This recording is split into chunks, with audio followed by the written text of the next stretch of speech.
Catalyst. Of Catalyst when that came out. Yeah. Yeah, Do you they want to were do not that? having that. Do you want to do that stupid sharing thing? Oh yeah, we can do that. Are you live? Yeah, I'm live. I'll go knock. Bum, bum, I gotta open. bum. I gotta open Chrome in order to do this. Let me go to Twitch. It's so dumb. Like, It is. why do I have to use Chrome? All right, Keely. I like Chrome. Clicked. Almost all of these are Chrome. Oh, Yeah, I would just. I need to mute my. Oh shit! God damn it! that was Fucking me. thing. Start shared chat. Wait, no, I gotta mute my mic. There we go. Mute audio, mute mic. We're good. So yeah, we're good now. Shit shared. Okay. That only took us. That took. We only did like what? That was like 3 minutes. 3 minutes. That's way Yeah. better than what the hour last time. No, that's great. That's All quite the right. improvement. It is. I wonder if my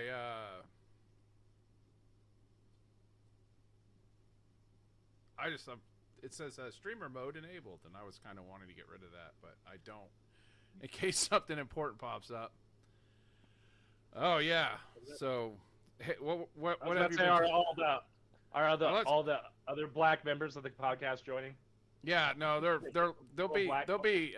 black on time.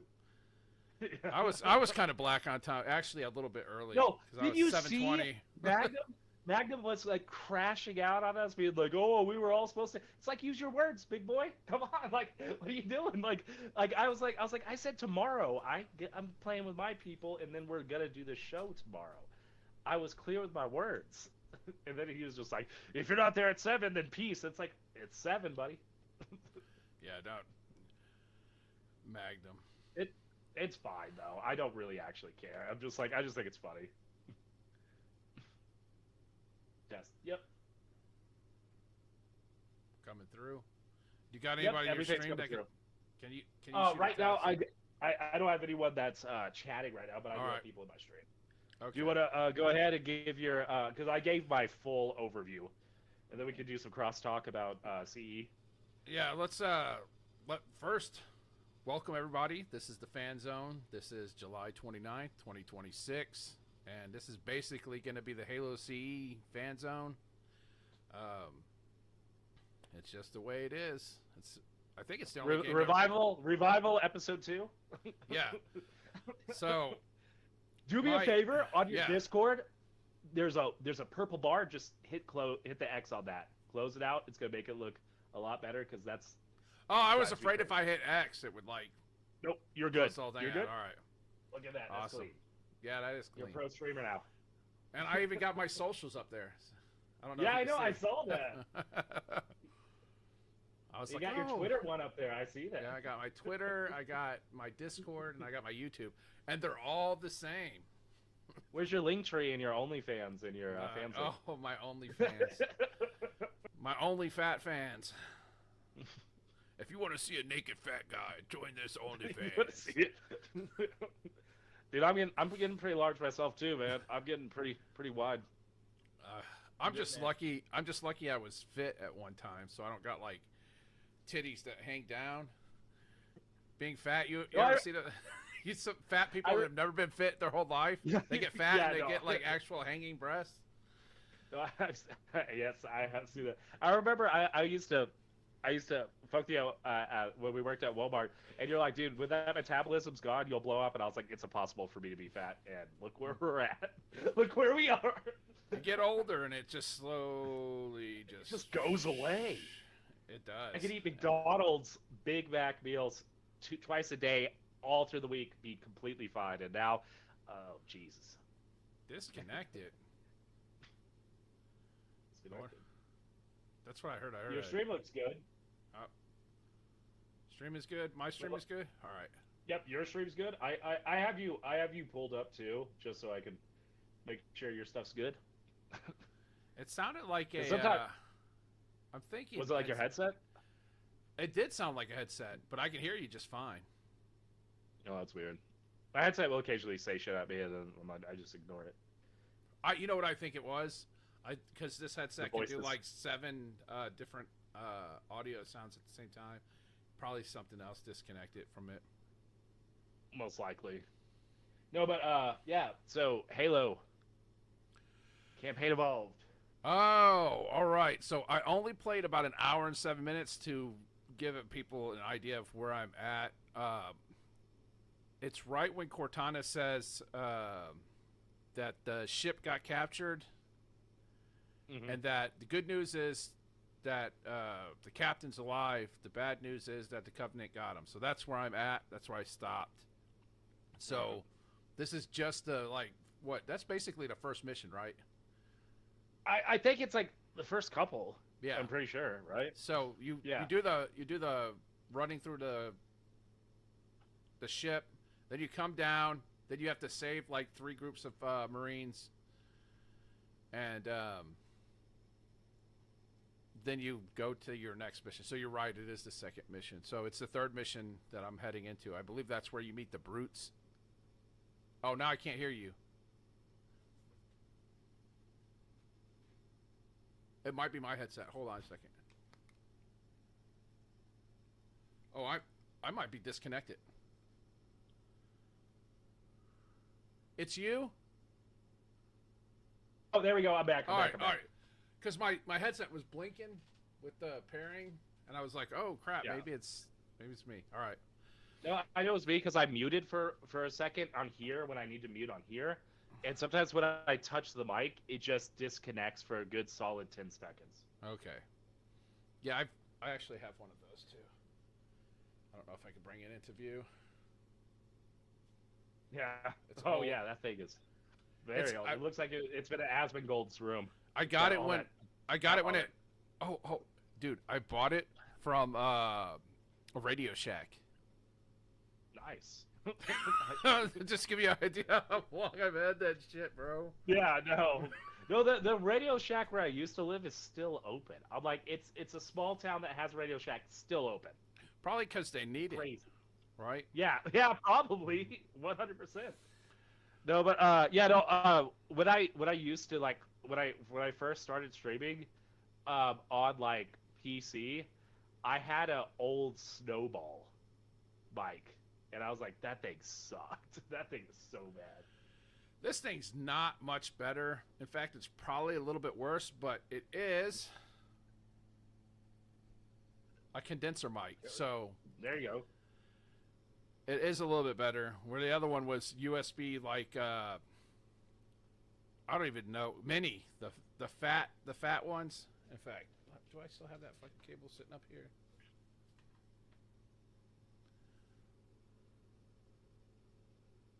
No, not. Yeah, no, that's what this one is. Yeah, so it's not as good as they have condenser mic. So you did the first mission where I was like telling Danny, because Danny played it for the first time. We played it with Danny and Chase, and I was telling Danny, I was like, this was a revolutionary moment. Imagine it's 2001. Osama bin Laden just wrote that letter to America. Like, things are getting real tense, and then all of a sudden you play a game. You land on this ring, you get into a vehicle, and you're like, wait, you don't have to load to get into a vehicle and get out of a vehicle, and it's like a full sandbox. This is awesome. Like, and yeah, we played 4 hours. We're at the library. Like, we did a good chunk of it. The library is where they did a lot of the bringing back a lot of the fucking level that got cut because of time, right? Mm-hmm. Yeah, like it's like you just saw the flood. And that's where it's like the new cutscenes. I've seen people cry about them. The new cutscenes, people are like, oh, it kind of ruins the OG experience. I was like, that's not the point. It's a remake. That's like complaining that like the new Final Fantasy is not turn-based. Like, I do like some of the changes. I still wish Master Chief would have thrown the Marine into the skate pod, because that was just dope. But instead he kind of lightly puts him in. But, like, that POV of the introduction of the Flood is actually fucking brutal. I was like, that's awesome. It's so cool. But yeah, no, what do you think, though? Gameplay-wise, graphics, everything? They did a good job with the I don't mind the editing of the videos and adding the cutscenes and shit like that. That doesn't bother me. I think that you're never going to make everybody happy. So you either should go to one extreme or the other. And I think there are people on both aisles are pissed off. They're like, "Oh, you got cosmetics, but they're not in the visuals of the game, like the cutscenes, because they're trying to keep the cutscenes lore accurate." Yeah. And then people are like, "Why can't I see my pink outfit?" In the cutscene. They're yeah, like, because Master Chief didn't wear a pink outfit in a canon, and this is all canon. All these videos are canon. So they went sort of like, I don't know, they pussyfooted it. Would that make it sense? I don't think so. I think they did this. I don't think they were thinking too much. Like, this is some of Halo Studios 343's issue. I don't think they think too much about what the fans want. I think they're out to do what they want to do. You know what? It might be, and I think that's part of the problem. Either you do as faithful as you can, and then everybody wanted like the missing levels and the missing like areas that were taken out because of time constraints. Nobody would have been angry about that.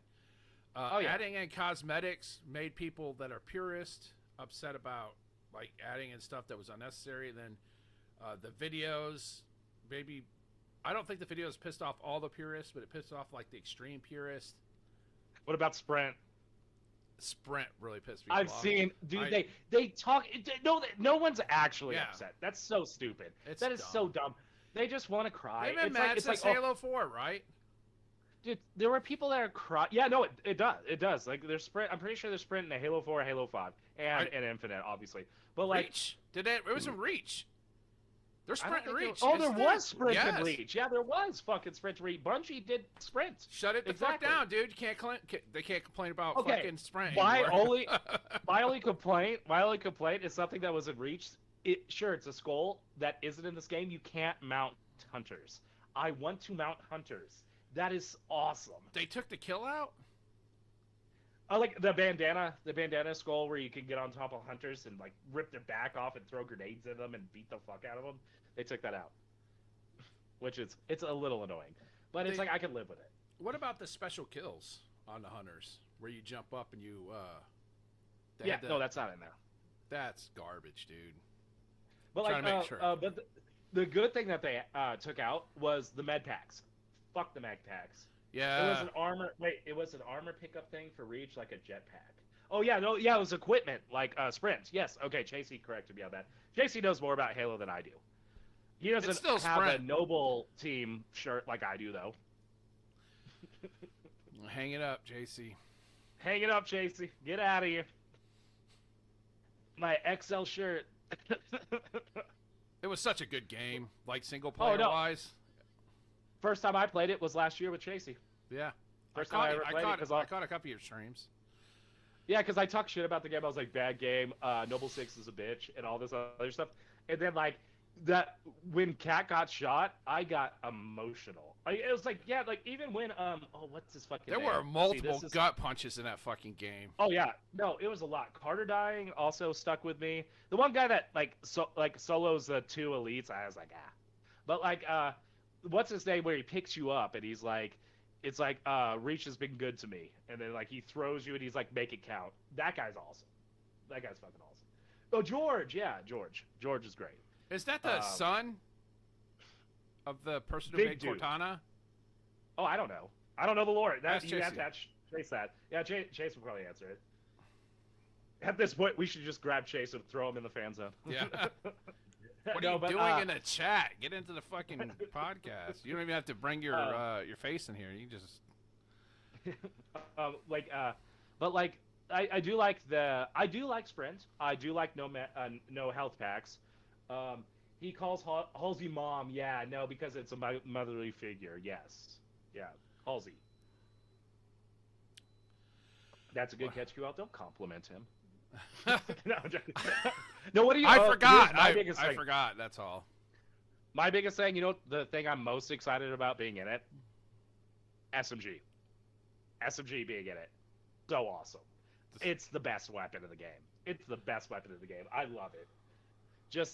they make it feel like the ODST SMG with a little extra, like, impact. It's great. It feels good. I like it. The fact that all the editions, like the Halo 2 editions, like the vehicle jacking, the battle rifle, the only thing that I was like doesn't really need to be here, the spiker and the needler rifle. Did they don't really need to be in the So I pulled out the pistol and it's pretty strong, but did they nerf that shit a little bit? Yeah, they nerfed the Magnum. Yeah. Because that shit, usually, I remember when pulling that motherfucker out, you didn't really want to stop using it. You just fucking Oh yeah, the Magnum guys. was like a must-have weapon. The driving still feels wonky. It but does. Like, it still feels it's like terrible. Halo. It feels like Halo, though. Here, if you're gonna do a remake, just fucking make it regular driving. Just you're in there, you're just driving. You're not in the fucking shoot. You're not shooting anybody. Fucking make it a driving mechanic. Just switch the mechanics to a driving mechanic. You have the greatest driving developers. You have the greatest driving developers of all time. You know, not too far away from you. Are you talking about Forza? Yeah. Your Forza guys, they're not the best. They're the best. Gran Turismo. No, Gran Turismo's better they're than not Forza. the best. That's not. It's trash, dude. Gran Turismo is better than Forza. Listen. The Forza team. I'm not a driving guy. Yeah. I'll take the L on that. You could say I did love motorsports, Forza Motorsports. I think it was like either 4 or 5. Yeah, 5 was really good on the 360. Yeah, or 4. No, 4 was the last. Was 4 the last one? That looks so beautiful for a 360 game, dude. That looks so beautiful. For a 360 I never played Forza. You told me to play it, and it was when I was in that apartment. I won't say where because I'm like the docks area. It was when I lived in that area. I think we lived in the same area, and you told me get it, you'll like it. And I was like, I don't like driving games. I didn't realize how much you can tinker with stuff and play. You can let the car drive itself, and you're just like a manager of it. I was like, this is kind of cool. I really like this game. Like, but yeah, it was fun. People don't realize, but at the whole time Forza was competing with GT, they would send like 2 guys out to do the car sound and all that shit, and GT would send out like 100 people. The developers would send like 50 to 100 people to do the sound testing and all the quality stuff, and there was no. Did they get difference. Aaron Paul though? Yeah, I don't know, but I tell you what, it was multiple times Forza just wiped the floor with them, like quality of the game. I think they got complacent. I think the guys at GT, they got really complacent. Oh, yeah. I feel like JC, love Need for Speed. Need for Speed Black. Need for Speed's great. Okay, we are getting so far away from Halo. Let's go. Let's. I can't believe I'm rallying us back, but let's get back. Let's get back. So like, are there like any new additions that like you were like that stand out to you other than the graphics? If you want to talk about the graphics for a second. Graphics are fantastic. Yeah. Graphics are fantastic. Looks, the lighting, the particle effects. Particle effects are amazing. I haven't even played the prequel mission that really takes advantage of them. But I've seen clips of you in space, and I'm like, holy shit. Like, yeah, I skipped them too, dude. PlayStation bragging. Like, and I'm like, that's particle effects. That's amazing. Yeah, I skipped it. I totally skipped it and went right into the main game. I don't give a shit about that stuff. Yeah, me, Chase, and Danny are gonna play the prequel missions. I'm not too interested in it, but I jumped right into the game and I played about an hour. I had 2 games that released today, yesterday, so I played about an hour of Halo. I got a couple really good clips out of it. But yeah, no, I got you, Chase. Yeah, more lore is always good for you. I got you. A lore nerd. I got a couple good clips out of it. I got the glitch clip, which was just a save glitch. But here's a good thing. After I died, I think like 5 times in a row with like me not be able to stop myself, it actually moved me back. So if you ever get stuck where you can't get loose or you keep on dying, it will actually eventually just move you back to the beginning of an area to unstick. So there's like an auto. Oh wait. When you die, you just die, and then it'll just send you back. If you're just dying over and over again, like rapidly. You know, that's in the original. Is it? I never died that much because that was like. Chase had to tell me that because like I was playing something. He's like, if you die quite a bit, it will send you pretty far back. No, wait. Oh, my bad. That might be an Infinite. That might be in Halo Infinite. Where he's like, if you die way too much, yeah, it's a speedrun strat, and you use that at Halo Infinite. But is it in the other Halo games? Because I'd be interested to know that. Oh my god, I'm gonna be muted again. Hey, no, you're good. You're good. Okay. You know what sucks is the best thing about that mic is that fucking mute button. This has no mute button. I have no way to mute this. So if I got a cough, I have no way to mute this shit. I have to like hurry up, go over here, which is fine on this podcast. If I have a cough, I can just move over here and mute it. But if I'm in the middle of a game, I can't just move my cursor over and mute it because it'll pop out. Depending on the type of game, it'll pop out that game, and then I don't know what's in the background all the time. No, like, I like the one thing back to the we were on the driving. That was the one thing I was gonna add. Yeah. The only thing I do like about the driving being kind of baddish, it does make the Warthog feel very tanky, and it makes it feel like kind of iconic. Like the Warthog only drives like this. Yeah, that could be like cope for like its bad controls, but like I like it. I've always liked driving. Like I don't know if you caught me and Chasey playing Halo when there's a Warthog going up. I'm always like, let me drive. I'm always like, I want to be the driver. Oh, there's your kid. I was about to say, mine's over there meowing because she's like, it's almost food time. Do you think you could handle it since I'm gonna? Thank you, I appreciate it. But no, like I like it. I think it's good. I think a lot of people are just crying. It's one of those things where it's like, I knew when I was on TikTok one day, and you finish that first mission, and you're going to that pod, and they were just like, oh, it has to be a female driver, and it's like, we're pilot, and I'm like, oh, or people found out you can't kill the female people on the ship that are sitting down. You can't kill them. You can only kill the males. That's kind of bullshit, dude. I understand children. Children. Who cares? I know, but it's kind of bullshit. You know what? Whoever did that, fire them. I don't. Oh my god, I don't care. You can kill the women. Chasey says you can kill the women. I didn't even try. Last night, when we were playing, when I was like trying to shoot the people, I wasn't shooting her because she was a woman. I was just shooting. And yeah, they weren't dying, but then I walked up to the male and I shot him and died instantly. But it's like, it doesn't matter. It doesn't matter. You just couldn't because I killed the ones on the other side. There's a limit. Oh, so it's just fake outrage. Okay, so it's just fake outrage. There's a female death limit. No, there's not. You can only kill 10 women. That's it. You can only kill so many women. Yes, no, that's not what's happening. That would be odd. And also, if they did add it, the only thing I would say is that I'd be like, that's kind of weird. That's it. That's all I'd say. It's not a big deal, though. I wouldn't be like, oh my god, this is the most terrible thing ever.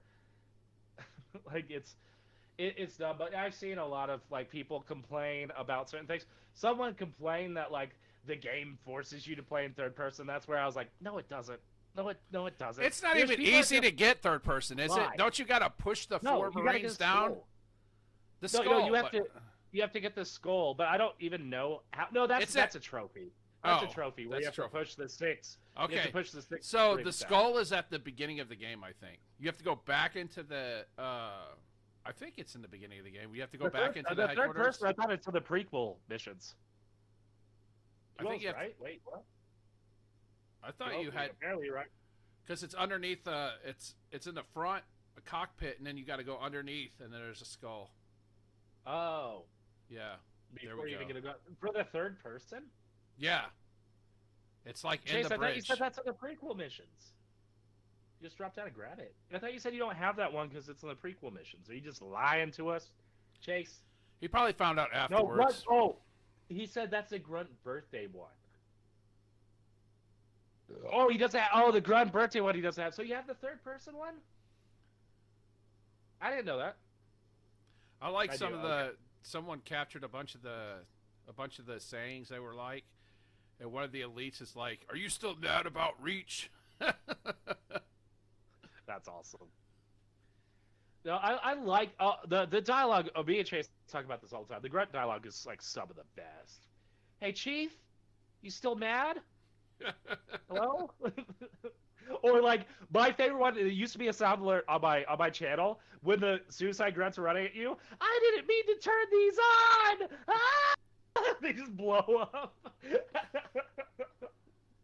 You grabbed it in our first round, nice. Because like I might get on and just dick around to just see what the third person looks like and just plays like. It probably will be like one of those things where it's like I played it for like a mission, and then I'm like, okay, I want to turn it off. Most likely. But the other things that like people cry about is like this game holds your hand too much unless you turn off the HUD. I don't care. The waypoints are like it holds your hand too much. They're like the hit markers are bad. It makes the game bad having the hit markers. You can also turn that off too. So it's like if you can turn it off, just turn it off. If you're mad about it, it's like why? It's like oh like do they go into their house and they're like oh my wife bought me this shirt and I have to wear it and she's like I don't care if you wear it. It's like no I have to. You bought it for me. It's like just don't wear it. You don't like this movie? Just don't watch it. That's what I tell people all the time about She-Hulk when they're crying about She-Hulk. I was like, just don't watch it. It's a great show, but if you don't like it, don't watch it. That's how you tell these companies whether they need to do something or don't do something. Don't complain about it because no one gives a damn. Just don't go see it. Yeah, exactly. Don't pay. Don't. You got this is your hard-earned money. Go somewhere else. Don't go to a 4D movie though if you're not ready for 4D movie watching. I watched a guy talking about how he was like, I really liked the Odyssey, but I had to leave after 30 minutes. No, he didn't start with that. He said I had to leave after 30 minutes, dude. I couldn't take it. And he's like, what? You didn't like it? You thought it was a bad movie? He's like, no, man. He's like, I went to a 4D movie on accident. He's like, there's water squirting in my face. And there's someone under the seat tickling my taint. And I would have been okay with the second one, but I don't want no water squirting in my face. Wait, the arachnophobia skull lets you fly? That one's the most fun so far? No, I saw a meme about that where people are like, Sprint is really ruining Halo, and it's just a guy flying. They're like, this is not how the game. And then someone commented below it on TikTok. They're like, this is the greatest part of the game. It lets you skip all the stupid bungee shit. And the person below it's just like, you mean the game? You're stupid. And the guy's like, do you not get it's a joke? You're a fucking idiot. Did you see the guys who've been posting like the old like they're not bugs, they're like things that the developers added in, like they're like, dude, you do this, and then you do this, and then you blow it up, and you shoot up here, and there's a beach ball, dude. Yeah, there's a soccer ball, dude. Yeah. No, like I remember the soccer ball because Danny sent me the soccer ball thing, and I was like, I think Danny sent me. Someone sent me the soccer ball thing, and I was like, yeah, I know, I found it. Like me and my friends heard about it at school, and then we went home and we all tried to find the soccer ball. It was awesome. It was a cool moment. But like, that's like the first thing I did when I landed on a Halo. I wanted to check you could still do it. You know how they have that bridge? I wanted to land on the bottom bridge, and just to get down there. Because, like, me and my brothers would spend so much time trying to land on that bridge. Like, just jump down and land on it safely without dying. And it's a lot easier on the new one because sometimes you would just die to fall damage. But, like, you could just land down there. It took me, like, 3 or 4 tries, and I got down there. And I was like, that's cool. And Chase and Danny were, like, literally fighting the Covenant, doing, like, important shit. I'm just, like, sitting there trying to get on that bridge. Yeah, I don't think I wanted to co-op with people, but it was like the only person that was on my friends list that was on was one of the Microsoft employees, and I was like, well, I'm not going to invite him. No, like it was just one of those things. I didn't know you guys were like set to play it. I'm like, I already got my fire team. It's one of those things, but like I'm down after like we finish it to like play with you guys. You guys could be like my second thought. I don't care. Like I'll play it. I've been like in the past like 2 years, I've played all the Halo games all the way through, and it's just been fun. And like playing them with people that care about Halo, like playing these with Chasey has been like the most fun I've ever had. It's so good. Like us playing the last night, we killed each other like 500 times. Like It it also was helps. crazy. It also helps with the stream, having Oh yeah, people no, it is talking so to people. fun. It's hard. Yeah. Like I'm playing an MMO, and until my one of my I got a guy who works. I guess he works for like 7 or 8 days straight. Then he's off for 8 days, and he joined my stream for like 3.5 hours, and I just talked to him. But if there's no one on there, dude, I'll just forget. I'll just play. No one's talking to me, man. I'm just like I'll zone into the game and play. Like I've been doing this for so long. I'm so broken that like when I play games off stream, I'm like, guys, do you see? I'm like, oh, I'm just playing a video game. I was like, there's no chat. There's no chat. I forget that I'm not streaming when I'm playing games offline. Like I'm just like, oh Jesus. Like I almost like was talking out loud. I played like the best shooter that came out this year. I played Splatoon Raiders today, a little bit offline. Oh my god, it's so much fun. It's so good. It is like I was playing it and I hit this realization. I was telling Danny, I was like, I think this is the best game on the Switch too. I was like, so they're playing it, and then I had to stop myself. I was like, I think I'm having a lot of fun. It might be my favorite game, but Donkey Kong's definitely better. I was like, I had to stop myself. I was like, critically, Donkey Kong is amazing, but I really like Splatoon. It's great. I told Danny, it's like you got to be very. It's one of those games that you have to be very accurate. Your aiming has to be so. I'm joking. Like the whole premise, like I think I don't know if you know who Video Game Donkey is, the YouTuber. I think I've heard of him. But like he's like it's so hard to aim and shoot in Splatoon. I can't aim in games anyways, so I always pick spray and pray stuff. He's like it's like the developers made the game. They're like it's impossible to shoot anything. Like you can't concentrate. They're like, oh, why don't you just shoot the map? And then they made that the game. They're like, if you just shoot around people, they'll eventually die. Because the aiming is fucking ridiculous, but the movement's so good. It's made by Team Sonic. I don't give a shit. It's awesome. I like it. And Nintendo's like, hey, it seems like 2 people might like this game. Let's make 5 of them. In like a span of like 7 years. It's like the same way they're like, Fire Emblem. Someone likes it. Let's just keep making them. Xenoblade. It's one of those things where it's like Nintendo's like, oh, we'll just make games that like we know 5 people like, rather than games that like the whole masses are begging for. It took them this long to remake Star Fox again. Well, it's fucking that's been Microsoft's problem, right? Let's make a game that 10 people will love, like all the reviewers will love, and all of the like award fucking nominators will love. But like the regular people, they're like, hey, why do I want this game? I mean, it's cool. I don't have to pay for it. Otherwise, I would have never bought it. They're mad that we're not doing some of the old games. Oh, here's what we do. An expansion for Fallout 76. This is what the people really want. Of what? You want an actual Fallout game? It's like, no, yeah. What about Fallout 76? What about Avowed? It's like a Skyrim-like game. A Skyrim-like game. It's like, or Elder Scrolls Online, another game that sort of reminds you that Elder Scrolls exists. You want to make Elder Scrolls 6? No. Anyways, here's another game that's like Elder Scrolls. It's like, just make Elder Scrolls, dickheads. Yeah, it's hilarious that it took like an outsider to come in and be like, hey, what are you guys doing? It's almost worth it, though, for the memes of Asha just beating the shit out of Todd Howard. Do you want to make Fallout? Do you want to make Fallout, or do you want some more? It's just her beating him with a belt. Oh man.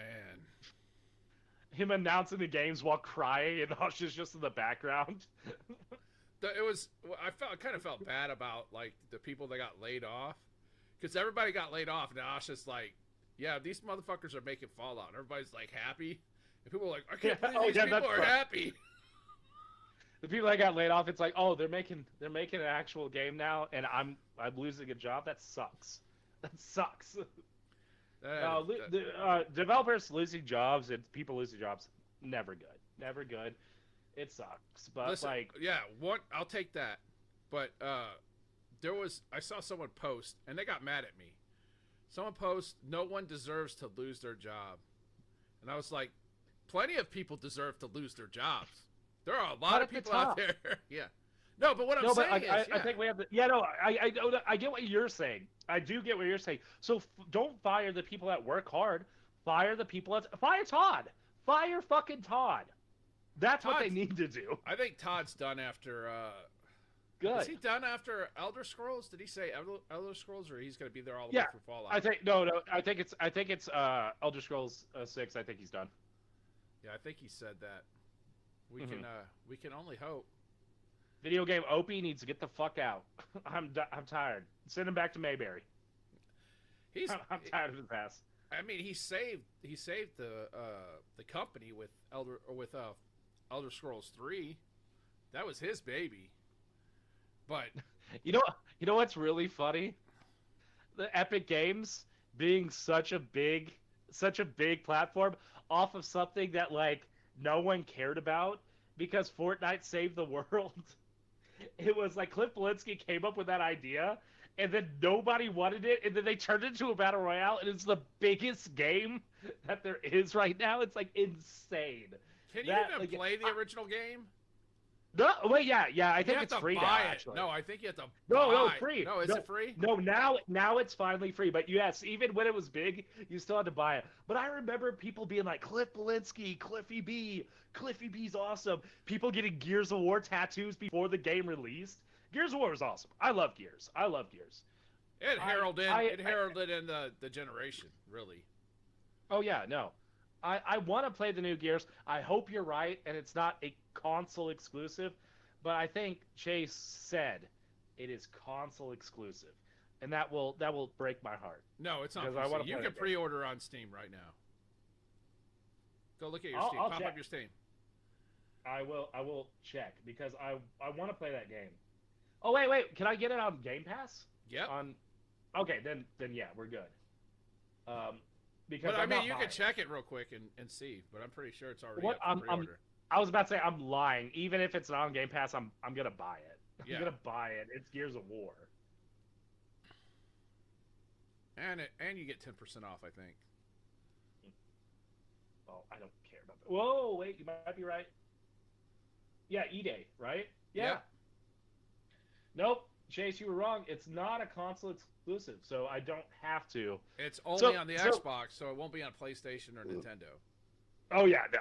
Yeah. But like, I thought that was like the big selling point to get consoles. You can only play Gears if you have a console. Remember what kind of console Xbox is making, though? They're making a hybrid. I don't know. The Helix is a hybrid. You'll be able to play PC games on it. Don't say that word around Magnum. Was it Magnum or Damien that got mad when I kept on saying hybrid to Switch? I was like, do you know what a werewolf is? And it got really that was like one of my favorite things. I got to use a werewolf argument. A werewolf's not a wolf. It's not a human. It's a hybrid. It's a werewolf. Sometimes it's sometimes it's in its wolf mode. Sometimes it's in its human mode. Werewolf. You know, sometimes I take my Switch out and play it when I'm supposed to be cutting trees down, and sometimes I put it in its dock when I want to play at home. Oh my god, I've almost gotten to the point where I like if I knew Danny didn't play like Zelda, like when I'm at work, I would just bring the Switch with me at work, and I'd be playing it at inappropriate times. I almost bought. I don't have the money, but Sonic Colors was on sale. Oh. On Xbox for like very cheap, and I limited myself to $20, and I picked up a bunch of games that I really liked that I don't own on physical anymore for like $3 and $4 a piece, and so I'd already spent all the $20 I allotted myself, and then I saw fucking Sonic Colors. Oh, bullshit, bro! Dude, I bought Sonic Adventures 2 on Steam for like $3. I played it for like 2 hours. I was like, this sucks. This does not play well. No. This does not play well on... It still plays well, like, on the original console, but I was like, this plays like shit on Steam. Like, it's really bad. Like, but like, I got Sonic Frontiers, and I was like, "That's great." I got that for like I think $10, and I was like, "That's awesome." And I haven't played it all the way through, but I love Sonic. Sonic's awesome. I think Sonic Frontier was that on a 360? Nope, that's Which was the the three? latest. Oh, It's the Frontier's open the world latest. one. Oh, you're thinking of what is it? It's it's a I like it. It was a 3D Sonic game, and it was on the 360. Because it was I the think first. it might have just been called Sonic. This was the first game that got I don't want to say port it, but they figured out how to like take a 360 game and turn it and recompile it into a PC Yeah. game. No, it's just called Sonic the Hedgehog. Is that the bestiality one? Yeah, that's the one where like Sonic and the girl like get intimate. That was weird. That was weird. I don't think we talk about that one anymore. At least not. There's some Sonic fans that talk about it too much. That's Yes. the issue. That's the issue. Happily, they like talking about it. They're like, this is great. This is great. Furries were happy. They're like, Yeah, I know. yeah, normalize it. I'm just like, hey, you know what? I want to get Shadow the Hedgehog. I don't care if it plays like shit. I want to play Shadow the Hedgehog. That game's fucking awesome. Shadow says, damn and hell in it. And he has guns. And he's like, I don't give a damn hell what's going on. I'm going to shoot you with an Uzi. Sonic game, rated team. It was awesome. He gets an RPG at the end of it. I'm like, this is awesome. I remember playing that on GameCube. That was fucking sick. Sonic, I remember playing. How old were you when the Dreamcast came out? 99. Oh yeah, no. Oh, yeah, Chase, I see it. Oh, that's awesome. He shared the clip of you like flying around. Dude, that's like a skull. That's awesome. He like flew into a dropship. Here, wait, I'll share this so you can see it too. That is fucking cool. Like this apparently is a skull. Do I have to click watch stream? Oh yeah, you do. There we go. I did it. Okay, yeah, no, it's like a skull where you can do this apparently. Ha! That's so cool. It just flies into a fucking dropship. It'd been funny if That's you can like wild. hijack it and then dump them Yeah, all off. drop. Dump them all off. I think that would take a lot of extra programming to be able to do that. But yeah, no. But yeah, no. I think this was a net positive. This was definitely great. I'm fine with them remaking 2 and 3 like they said they're gonna do. Include multiplayer though. Include multiplayer. I really don't like just the campaign though. Like that's fine, but like there's no reason to do that. Just include the multiplayer because like that's just a definite added plus to having these games. Is the multiplayer is just incredibly fun. Like it would just be Ow! annoying to not have it. He bit me. Oh yeah. Charlie bit my finger. That's old. That is an old Someone one. bought that back when the whole stupid fungible God. content. Yeah, Yeah, the NFTs. yeah, non-fungible. Yeah, that was dumb. They paid a lot for whoever made the video and like created it. I guess they made a lot of money and good for them. You know, hopefully they put Charlie through college. Oh, there was one thing I was going to bring up because with having a Switch to actually know this, I think Nintendo finally figured out their multiplayer. Did they? Their multiplayer is great. I've been playing Splatoon Raiders, not a super well liked game. It's got its fan base or whatever. Matchmaking is quick. I find a game in like seconds, and it works really well. There's no issues. Mario Kart works insanely well too. No issues. Those are their two like online focused games, and they run great. They look great. They run great. It's awesome. The only thing that's annoying with it, I will say, where Mario Kart does have like just clear matchmaking, Splatoon, it's like you have to like, it's a separate thing where you have to press a button and like you have to ask for help. Then you have to go to a separate thing. But you can't just go into the multiplayer menu, online play. If you do that, it's like, oh, you have to have a friend or you have to have a room where they could see a code. I was like, that sucks. I was like, that's annoying. I I'd rather it just have like matchmaking where it's like, I want to play this level or whatever. And it kind of has it, but not really because it's like you can't, like, when you load into a game, you're going to get like a level 50 guy, a level like 30 guy, and then like I'm level 9. So it's like, ugh. But other than that, I feel like their multiplayer works really well. Their multiplayer always works well for Smash, but I don't really count that because like Smash needs to have good multiplayer, or it's just like, what's the point? I'm looking for it, but I can't find it because it was several years ago. But I heard that Nintendo like hired some of the Xbox Live Yes. team to help them with their online, and everybody's like, why does it still suck? And maybe right now it's starting to come to fruition. Remember, Nintendo was always a couple years behind on like everything. No, People a are couple like years making behind fun of it. They're like, a couple wasn't this years on the behind OG Xbox? on everything except making their games good and fun. When it comes to making their games good and fun, they're great.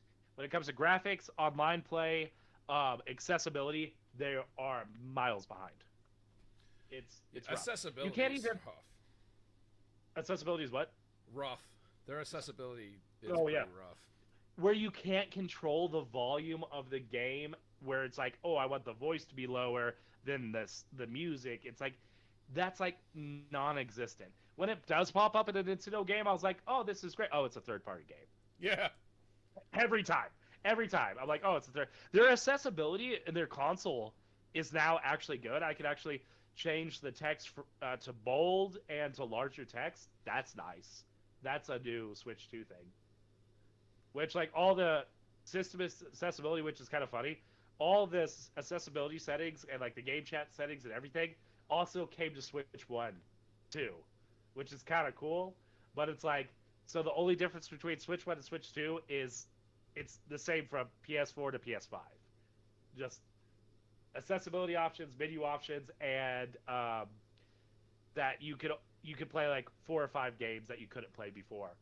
But like, it's one of those where I think with PlayStation we started seeing it get a little bit more, because like I remember not wanting a PS4 because I was like, I could play everything on my friends because my PS4 can play everything but Spider-Man and Final Fantasy Rebirth, because those were like, and Demon Souls, but I didn't give a shit about Demon Souls.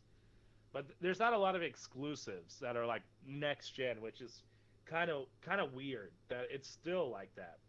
Like, is there like a lot of stuff that you can play on like the new Xbox versus the old one? Because I don't think there is. There's quite a bit of Series X and S only content now. I think that you can't play on the Xbox One. Yeah, I mean, you can always stream it if you've got Game Pass. Yeah, no, that's what I mean. Though, yeah. Like I get what you mean. I get what you mean. Yeah, so if you can't, if you're stuck on the one because you don't got the money, but you can afford to like drop $23 a month on Game Pass Ultimate, you can still play those games, which is nice because it is nice, but like, it's like, why do I need the more powerful console then? I mean, if you're okay, if the games you play don't require like snappy, like if you enjoy turn-based games, that's your jam. Yeah, why bother with a fucking next gen console? If that's your jam, like stuff that doesn't require like split millisecond decisions, fuck it, you don't really need it. You can stream. Streaming's fine for those type of games. Especially like with like the economy and everything right now, I feel like it's just like a lot of people are just gonna opt out. I feel like that's like a bit of the issue. Like, there's more reason to buy a Switch 2 than a Series or a PS5. You get what I mean? Yeah, it really depends on what you like. It really depends on because what you like. I get like, okay, one thing I will say is like with the Switch 2 and the PS5, one of the biggest selling points, new controllers. New controllers are great. Joy-Con 2s are great. They're not like baby toys that barely fit in your hands like the Joy-Con 1s. And they actually, the vibration, everything with them. The analog sticks are way better. Like I can actually speed run with the Switch 2. I haven't bought a Pro controller. I haven't felt like I needed one. With the Switch 1, I needed that Pro controller right away. But what's up, Baker? But with the PlayStation, the DualSense is fucking awesome. I will still say the DualSense is incredible. The PS5 controller, it's so fucking good. And I hate PlayStation controllers, famously hate them. But then if you look at the Xbox, I don't see their new controller being any kind of revolution or any kind of change. They're just like same thing. Yeah, no, I've seen that controller before. It's an Elite controller, right? That's the Elite. It's all I need, dude. I don't need here's my problem with I don't want my controllers to be super expensive. If I want they are. If I want the Elite controller is super expensive. Yeah, the Elite controller is super expensive. That's mostly because I've been getting arthritis. I got you. So it's harder for me to use the two back buttons, the RB and the RB. So I can use triggers are fine, but the RB and and LB are fucking giving me a problem. So I put them on the back pedal. But Hawks, Jesus Christ! All right, Baker. we're yeah. Are you on here because are the Cardinals getting their ass beat again? Oh wait, do you know Baker? Yeah, he's Chasey's friend. I've had dinner with both these guys, Baker and Chasey, obviously. And me. I've had dinner with. Oh yeah, well, yeah, we all lived in the same area. Yeah. We should have all had dinner together at one time. Yeah. No, the Cubs got the series, so screw it. Oh, he's not even gonna watch the third game, the third or the second. What? No, this is a 4-game series though. You could tie it. I don't know if they won today, so.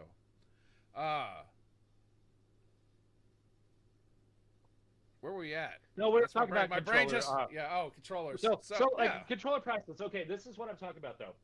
So the DualSense, because I got all the prices. I guess we have to include the Edge if we're saying the Elite. Yeah. The DualSense Edge, I don't know the price, but I'm finding this out right this second. Holy shit! $200? Well, you can pull off the sticks and replace them if they. That's a benefit. Like if the sticks go bad, like the Xbox One is $130. I thought $130 is ridiculous for the Xbox Elite. The DualSense Edge is $200 for a controller. No, I remember when the Xbox Elite first came out for the Xbox One, $150, and I bought it. That thing was great though. That thing was awesome. Like the grips were nice. Everything was nice about it. It did feel premium. It came in like this nice thing, different sticks, different back paddles. Like it was cool, replaceable D-pad. Like it was nice. But like, yeah, no, that I had that. Yeah. Yeah, no, that's just the Xbox One, right? This is for the Elite. That's Elite. Yeah, but doesn't the series have like a separate one? No. Like the so the 3 is supposed to be coming out. The rumors have been pounding, but I think because remember if you go 140. Okay. Yeah. Okay, it's 140. Oh wait, no. There's different ones. There's different versions. No, but we're talking about market value. At market value, what Microsoft is selling it for is $170. That's crazy. That's crazy too. It's $30 less.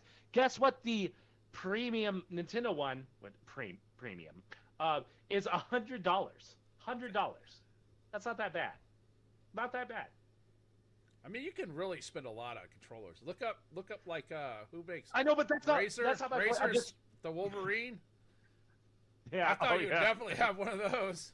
Like, no way. No. If it was called the Deadpool, or no, does it have a rainbow flag on it and say Wolverine? Then I'll buy it. No.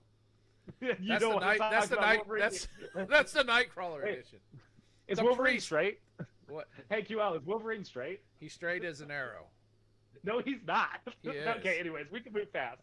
Like I mean, I can show you some images. I don't know if you want to see them. They're from comic books too. They're not fan made stuff. They're from comic books.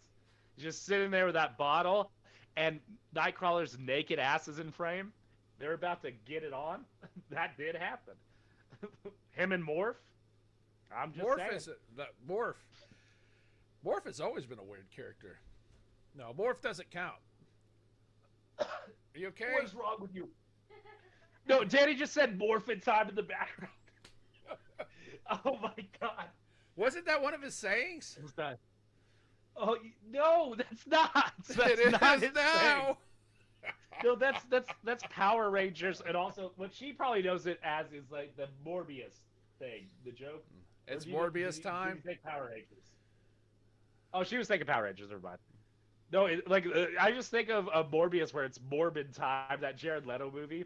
Oh yeah. Also, breaking news, not gaming. Jared Leto's being accused of sexual assault. Big fucking surprise. 4 women came forward. Big surprise. Yeah, this came out today. Yeah. Crazy. He's It's got a almost lot. like he sucks. Wait, what?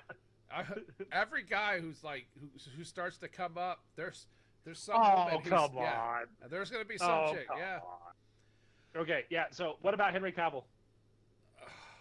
Henry Cavill is a god. What about Keanu Reeves? What about Keanu Reeves? Keanu Reeves is also a god. What about Paul Rudd? What about Chris Evans? Chris Evans. What about Channing That's Captain Tatum? America. Channing Tatum popped right out of his daddy's balls, ready to go. It came out of his daddy's buttery nuts, and he said, "What's up, Doc?" No, but like, no, you can't. Like, don't do the anti-Me Too stuff. It's not every dude. No, there's a reason why it's these dudes. No, you know who catches it the most though is sports players. Who? Sports players catch it, dude. That's okay. No, there's fucking sleazy. Wait, are you a Ben Roethlisberger defender? No, Is that no. What, I'm not a big okay, Ben defender. No, I'm not a big Ben defender. No, who was the pitcher? Baker will know if he's still on here. I was about to say, I know Ben Roethlisberger because my stepdad was like, I don't know if he did it. Maybe he's a sleazy guy, but I don't think he really. It's like, no, come on, man. So, the Trump defense. Three women came up against. I think it was 3 women came up and said that he sexually assaulted them. This pitcher, Mm-hmm. I can't remember his name to save my life. He played for the Dodgers, and so they fined him. I think they fined him, and then they suspended him, and then they blackballed him out of the MLB, which is fine if he did it. Yeah. But he didn't. He didn't. He has proof. He didn't, and he won the court cases, and then he sued the girls, and he's still blackballed out of the MLB. Trevor Bauer. I think that's wrong. Okay, wait, that's wrong. But we don't.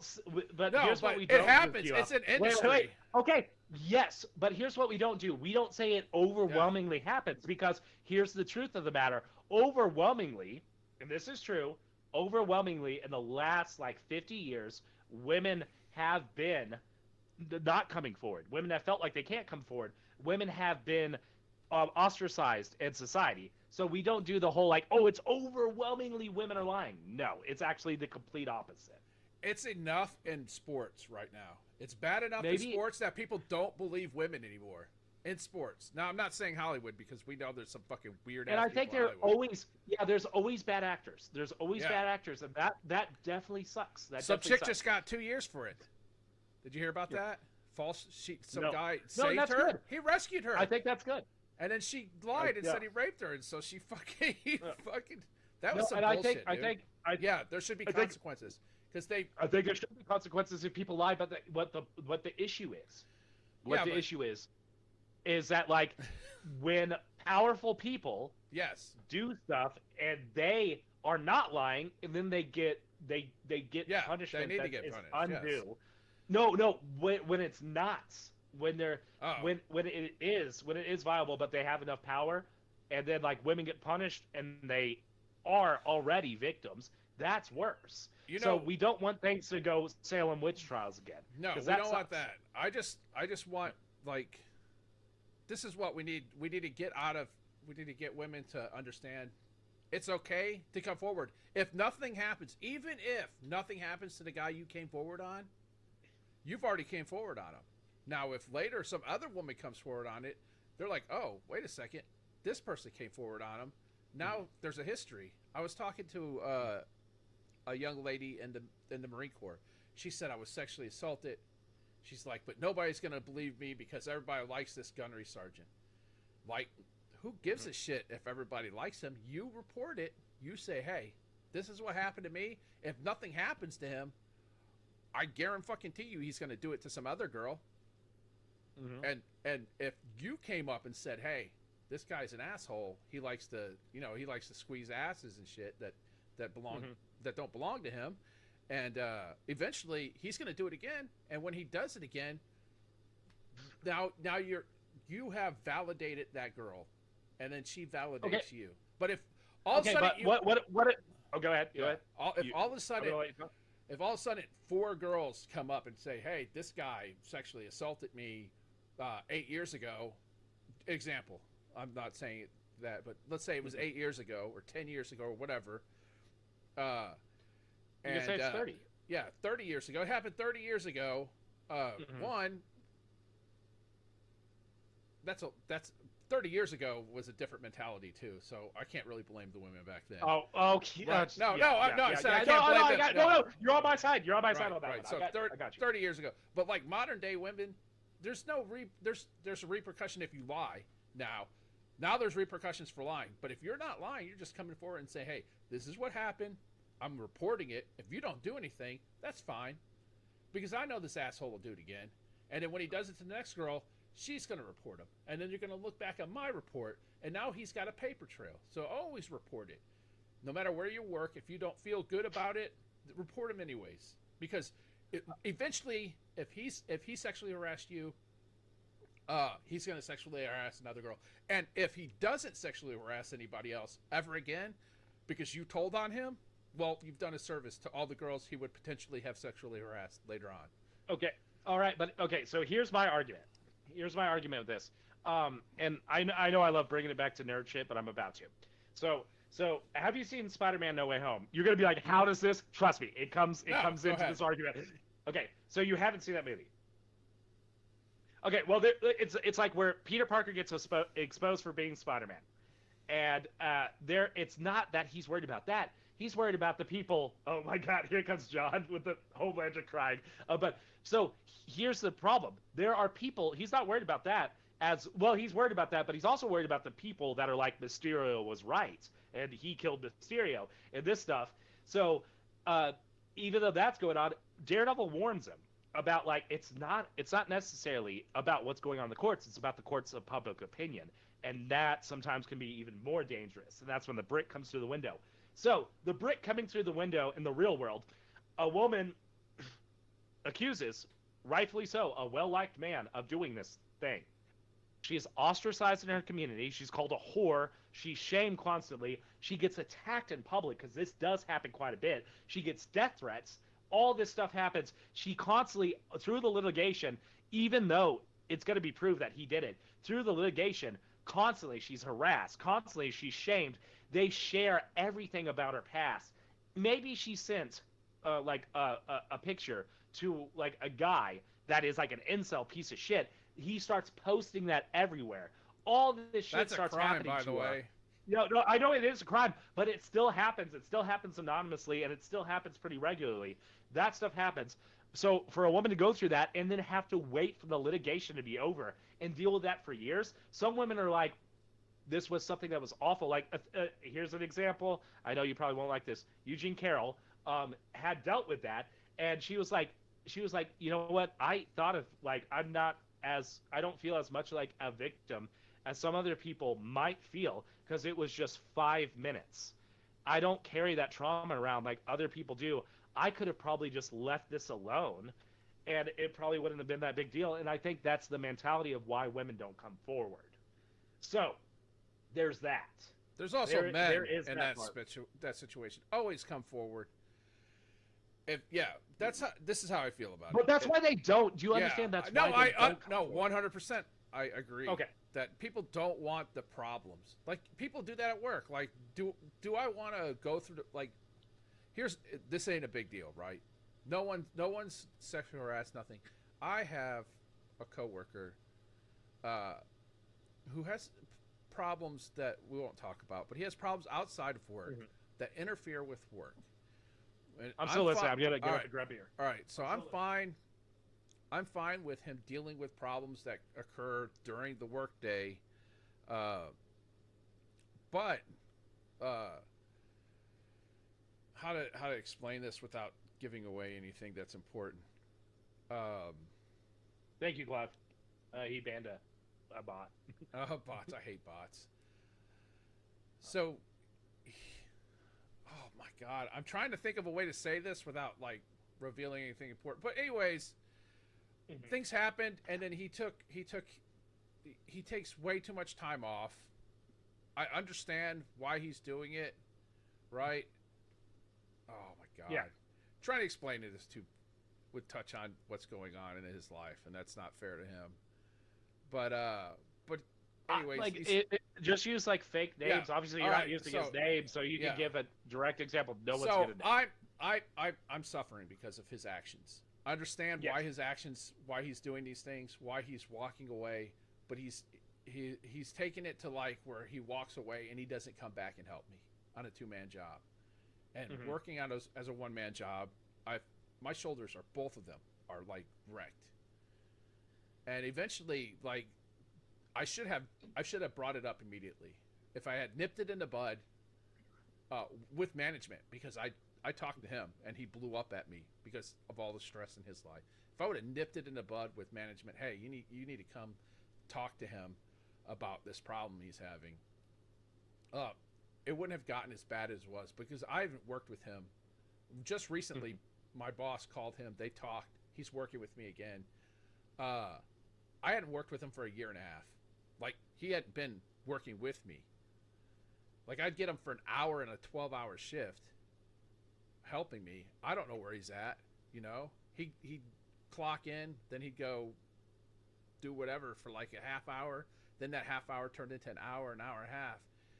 And it's just someone, if I would have said something immediately before it got bad, you know, he almost lost his job. So that was bad for him. But and it's not as serious as a situation as sexual harassment or anything like that. But I feel like if I would have said something immediately, like, hey, he's starting to spiral into a bad place as far as work is concerned, and maybe he needs to get some help. But we all know how 26-year-old men are. Hey, can I help you? We've got services to help you. I don't need no fucking help. But sometimes you just have to say something, and not saying something can hurt you, could hurt the person. Like, sometimes people are in a bad space, right? People are in a bad space. Yeah. Like, hey, always, if someone does something that you're uncomfortable with, always tell them, hey, I'm not comfortable with that. As soon as you let them know, hey, I know that's a problem as well. We have these discussions. Like, if you don't feel comfortable telling people you're not comfortable with something, you can come to HR. Let someone know, because sometimes that's all you need to do. If a good person, hey, that makes me uncomfortable, they'll be like, all right. You know, they might be like, whatever. But a good person won't do it again around you, or will make an effort to not do it again. But you've got to say something, because if you don't say anything, it's not just you, potentially the other person who potentially you could save their job or save their reputation by being like, hey, what you're doing is not okay. I'm giving you the opportunity to fix yourself before it becomes a problem. And then if you say something, potentially that person, you can get that person out of there before other people get harassed. You know, other people can suffer because you don't say something. And I know it's hard as a victim to say something and then to deal with potential consequences, like that lady. Years of dealing with litigation is a pain in the ass. But you know who doesn't have to deal with years of litigation? The next girl. Yeah, no, exactly. Okay, but here's the thing. That I do understand your example and like your mindset, but like it's still a non-comparable. So, yeah, it's not. I was just trying to think of something that was simple and easy to say. I get what you mean, but like here's where it makes it more complicated, because your comparison, you're still in a place of power over that person. that's where it's a non-comparable. It'd be like the I'm not his opposite boss. thing. I'm his No, coworker. no, wait, you're his yeah, exactly. Yeah. That's why it's still a non-comparable. Like if like let's say this, my boss punched me in the face behind closed doors. That's an ass whooping right there. That's more comparable because when say I try to bring it up to the person above them, and they're like, this guy's well liked, he does really good at his job, and like if you start saying stuff like that, maybe you get fired. Yeah. If we find that that's not true, you could be fired. So maybe it's better you just be silent about it. That's more of a comparable to the situation that these women have to deal with. Yes, I agree with you. I agree with you. But what I'm saying, and you didn't stream it. No, I'm saying a comparison. No, of course I would stream. That'd be great. That would be awesome. I'd take a punch for that. They take a that was some. You'd probably have a couple clips hit multi-million-dollar fucking hits on YouTube. No, when I started, this is like a completely separate thing. But Clyde, when I started that pro Palestine stuff, or like even when the stuff that was happening in 2021, when I was getting actual death threats, and I was telling you about that, when I was getting death threats, I literally said, if I get killed on stream, the Mount Rushmore of stream is me 4 times. I don't care. Like, that's awesome. Joking, obviously. But yeah. They swat you would be how they would do it. They don't have the balls to actually come there and try and kill you. Oh, yeah, no. Like, I've had people send me my address. I had people send me my address in Illinois. I had people send me my address in Texas. I haven't had it here, which is great. That part's cool. Yeah, I was looking for my wallet, and I don't have it. I was about to pull out my FOID card. Please, visit me. I am completely and 100% legal. Just know that I have a pretty decent-sized front porch, and I will consider you inside my house. What if they have a weapon too? See, that's where like actually, I want to avoid the anti-gun pro-gun thing here. I feel like we've talked about a lot of stuff, and it's been productive. It's been pretty cool. But I feel like me and you, I'm not even pro-gun control. I am anti-gun. So it's like it's too hard. It's like me and you talking about. That's me super pro. Yeah, that's just pro-government right there, as far as I'm concerned. Oh. Get off my lawn, boy! One of the things, because like I would have liked to have Magnum and Damien here, because like we talked about it a little bit last time, but I still wanted to talk about this too, because I'm cool with like that, have the Xbox conversation, and I've been wanting to also have these conversations with Tracy. So like Xbox, where do we go from here? We're getting back to gaming, because we talked about women's autonomy, like rape culture, all this other stuff. Let's get back to Xbox. We went from Wolverine. Wolverine started it, and it's the controllers. We went from controllers. Yes, Wolverine. The Razor Wolverine turned into Wolverine. The comic book turned into sexual assault. That's why. No, but that's why podcasting. I think this part of streaming is fun, because like these conversations can like go off the tracks, and we could like talk about other stuff, but like also we can still get back on track and talk about the main thing. Like either way, I feel like it's content, and I'm a demon. I'm for any content.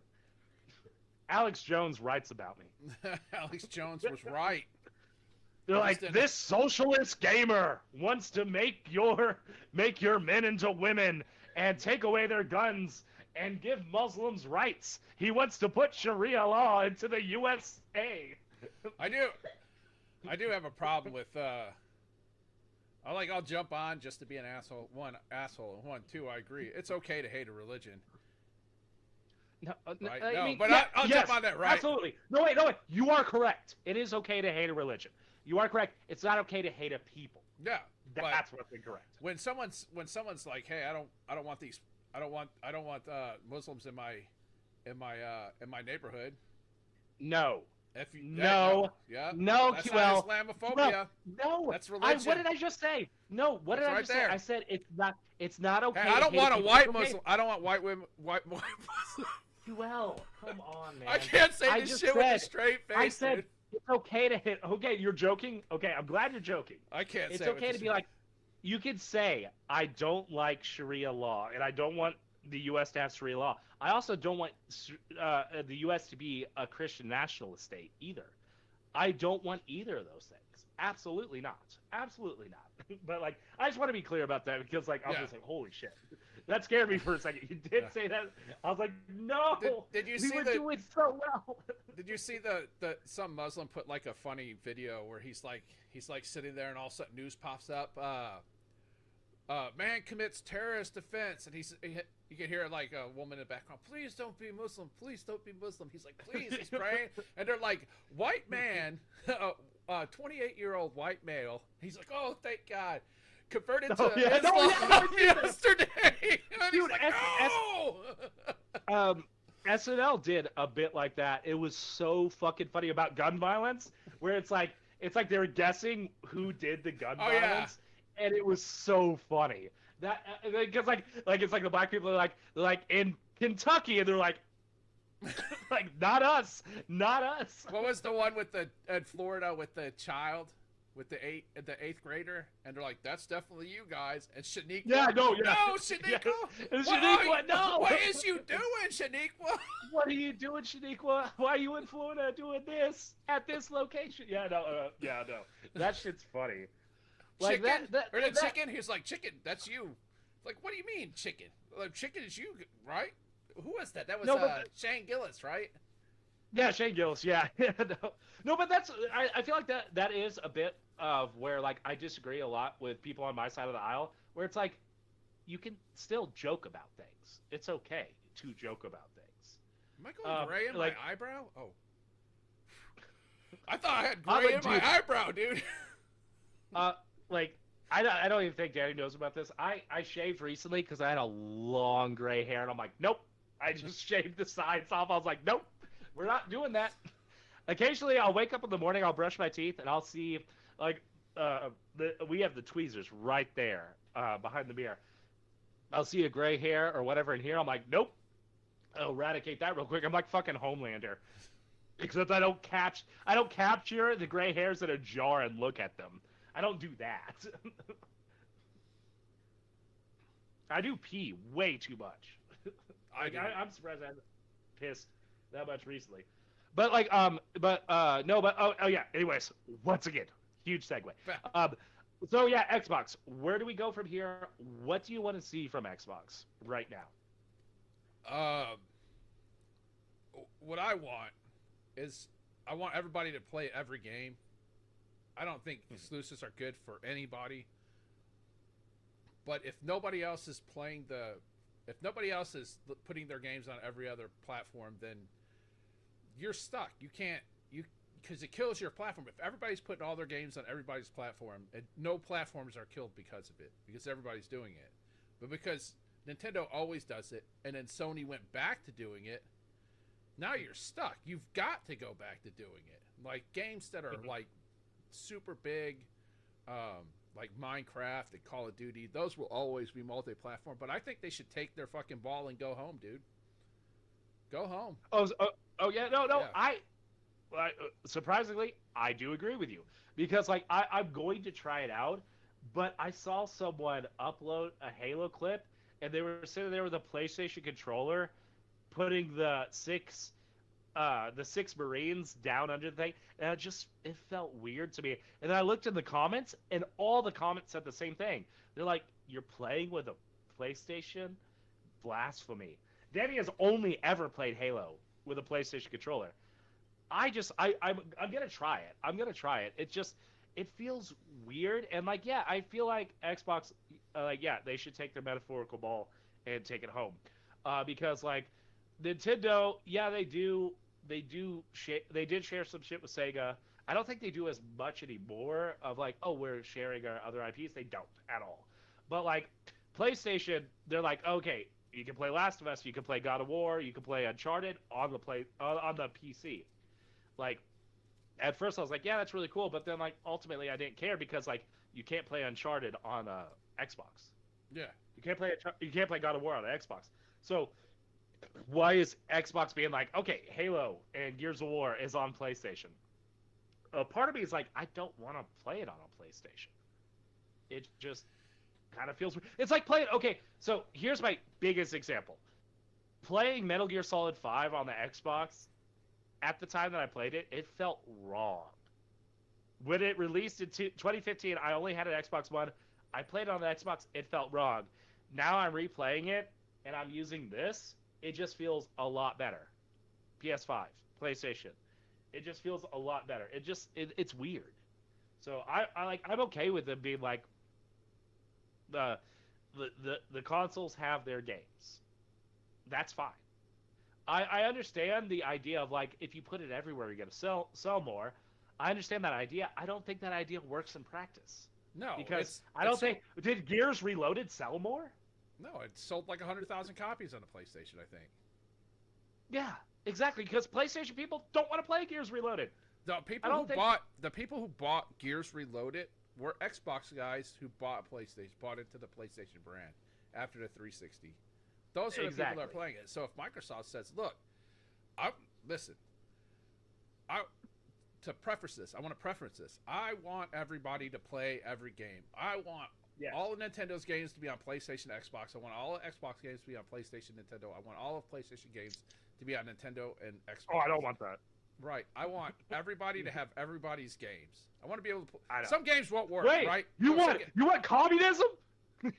I want free market. I want free market. Don't be mixing my free market with communism. I don't want to force it, but if everybody's doing it, it works. But if nobody's doing it, you kill your brand. You kill your brand by doing it. If you won't kill your brand by here, Call of Duty's too big. So you're staying on multi-platform. Hey, Minecraft is too big. We're definitely putting Minecraft on every platform. But you know what? The new Tony Hawk game ain't that fucking big. You ain't getting it. Yeah. You know?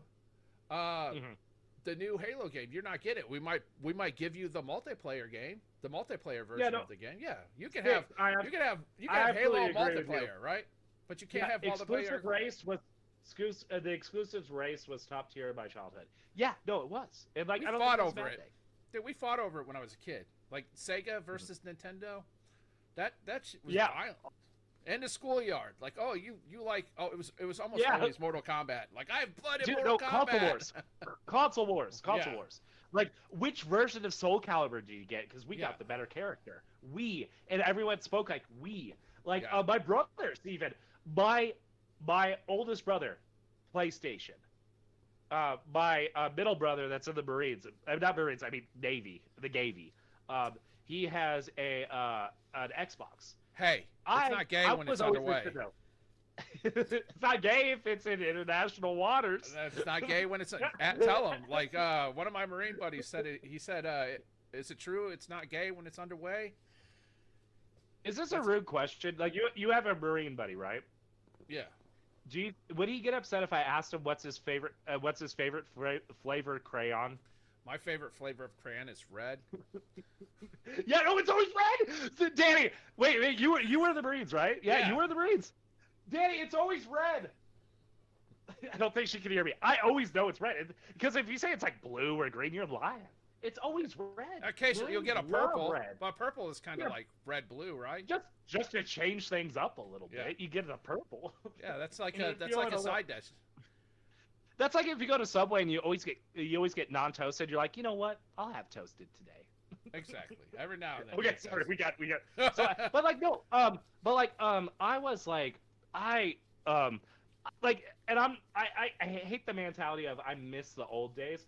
But I remember getting the Game Informer, looking, and like my brothers looked through it, and I was like, oh my god, it's finally here.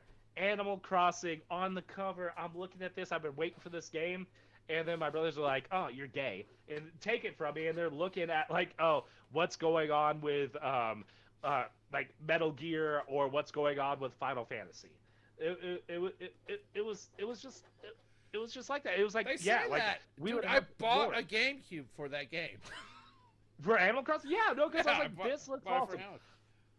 And like I would hype up that game constantly. Dude, that yeah. I remember, oh man, you know what was awesome? Hey, look at that. You know what that is? Yeah. That is me not having. No, wait, no. No, I don't. I was about to say I don't know what that is. That's a Oh, mod. is it jailbroken? Yeah, it's jailbroken. I have a bunch of games. I bought a bunch of games for it, but there's some games I'm not paying $150 for a game, dude. No, I got you. And I do everything legally, Twitch. I do everything legally. 100% legally. Like, I'm just saying I'm not going to pay $150 for a game. I'm not going to. Well, that was a weird Ethernet cable you just showed. But anyways, but like, no, like, you know what I still remember, going to fucking McDonald's and playing the GameCubes that they had there, or going or getting the Pizza Hut demo discs for the PlayStation ones. Like that shit was cool. I'm not trying to old man yelling at clouds like, oh, back in my day things were a lot cooler, because they do still have stuff that's cool now. I'm not knocking on the modern day culture, because I think the modern day culture is great. I think there's a lot of things that they do add in gaming, like the accessibility shit is amazing. The accessibility shit's amazing. Some of like this stuff where it's like, scan this QR code, you get a new skin. That's cool. Watch this streamer, you get this stuff. There's a lot of cool things. Like, obviously, this platform that we're on right now, I discover so many games through either TikTok or watching other Twitch streamers play a game, and then I play them. Like like Trees Are Jerks. Like, that was cool. That was cool for me playing that. Like, I thought that was awesome. There's a lot more discoverability, but like there were things that were really cool that I feel like they need to like go back and look at that cloud. They need to go back and look at like we can be better on the marketing side. I feel like on the marketing side, that's where Nintendo fucks up the most. I feel like Nintendo's marketing is so piss poor. I feel like Xbox had way better marketing back in the day. Yeah. But like right now, Sony is just overloading and killing. Every time I turn on YouTube, I'm seeing, like, I don't see ads anymore because I pay for YouTube Premium. I don't use ad blocker. I pay for YouTube Premium. But I'll like when I had ads, I would see ads for Sony games all the time. I didn't see ads for fucking Xbox at all. I would occasionally see an ad for a Nintendo game that no one wants to play. Like, it was just weird. Like, Sony, I think, has a chokehold when it comes to marketing right now. They do. And what's sad is, back in the 360 days, remember Halo 3? The ad for that? Mm-hmm. Epic, dude. Oh, man. They were amazing. Even Halo 5's ads were fucking epic. But their marketing sucked. And it's not just their marketing, it's whoever's in charge of their messaging. Mm-hmm. We talked about it before. Some people, people don't deserve to be just fired. That whoever that guy was probably deserves to be fired. I don't care if I don't care if they are quadriplegic. They deserve to be fired. Right? Yeah. No. They did a terrible job. Not for 1 year, not for a few months, for multiple generations. Mm-hmm. And then, oh my God, Don Matrick, Don Matrick. There are people who like Don still. Oh, that makes Sam upset. She's just looking at it. She's like, "What?" I don't know what's going on with, because she was sitting up in her bed. Oh wait, she's licking her lips. She might have just ate. So she's just like, "What?" She's having a moment. She is having a moment. I thought maybe she saw something in her bed that wasn't normal. No, she just yells like that sometimes. But also, she does it like, she'll go over to her water bowl, and she'll like stick her face in the water bowl and just yell into it, and then she'll start drinking. Like, it's just what she does sometimes. See, now she's fine. Like, it's just like, I think it's like, sometimes it's just like, before she does something, she'll just cry out a little bit, and then she'll do it. Title: QL hates disabled. Clip that. Man. Yeah, that's marketing. No, I think if I was Asha Sharma, one, I would go through everybody that got, because everybody got laid off. Mm-hmm. Here's my never called people that got laid off getting fired. I mean, there's legal. Someone who gets laid off can get help, right? They legal help. So people who get fired, not necessarily going to get any help, depending on the reason you got fired for. So people got laid off. If I was Asha Sharma, I'd be looking at all the people that got laid off. Like, why did you lay off one of the key members to IdTech?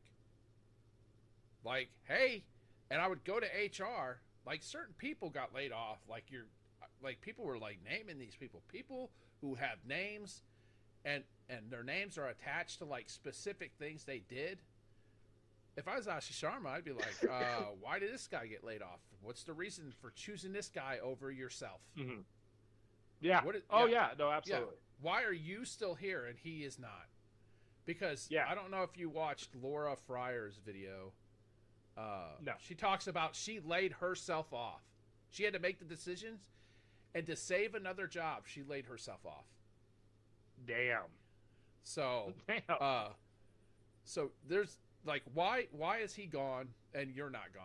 What do you bring to this company? We don't need you. We got plenty of HR. We don't need you. Why is he not here? So I'd be asking questions like that because what she did is say 1,600 people are gone. This is how many people are going to be gone from this side of the business. This is how many people need to be gone from that side of the business. And now you guys need to make these decisions at a lower level. But that would be the first thing I'd do. I'd find out specific people, because IdTech makes sense, right? That was one of her mandates. She wanted to keep stuff in-house. Like, she wanted to reduce spending on vendors. That includes Unreal Engine, because you pay them a bunch of money. So reduce vendor spending would be using IdTech, using Bethesda's creation engine, using I don't even know what they called the Forza Tech, because that's what they're using with Fable. Sorry, I thought about something. I was like, they can't do it, but it'd be funny. They're just like, Elder Scrolls, you can only buy it on Xbox. No, you can't do that. Don't. You can't. The rumors are that they're going to do it. Oh, if they do that, oh my god, good for Xbox. I would say good for them. Yeah. Yeah. That's the rumor. Fallout too. Oh, dude. Oh, you know. Okay, first of all, we could grab like giant tanks to collect Sony tiers. Yes. If they did that. I had this conversation online, which will tie into what I do if I was Asha. I had the conversation with somebody. They're like, I'm not buying an Xbox for one game. I'm like, that's fine. You won't buy it for Elder Scrolls? No. Will you not buy it for Elder Scrolls, Wolfenstein, Fallout, Tony Hawk, Prototype remake, Doom. Come on, throw Doom in. Doom's awesome. Well, Doom's probably going to take a little bit of a break.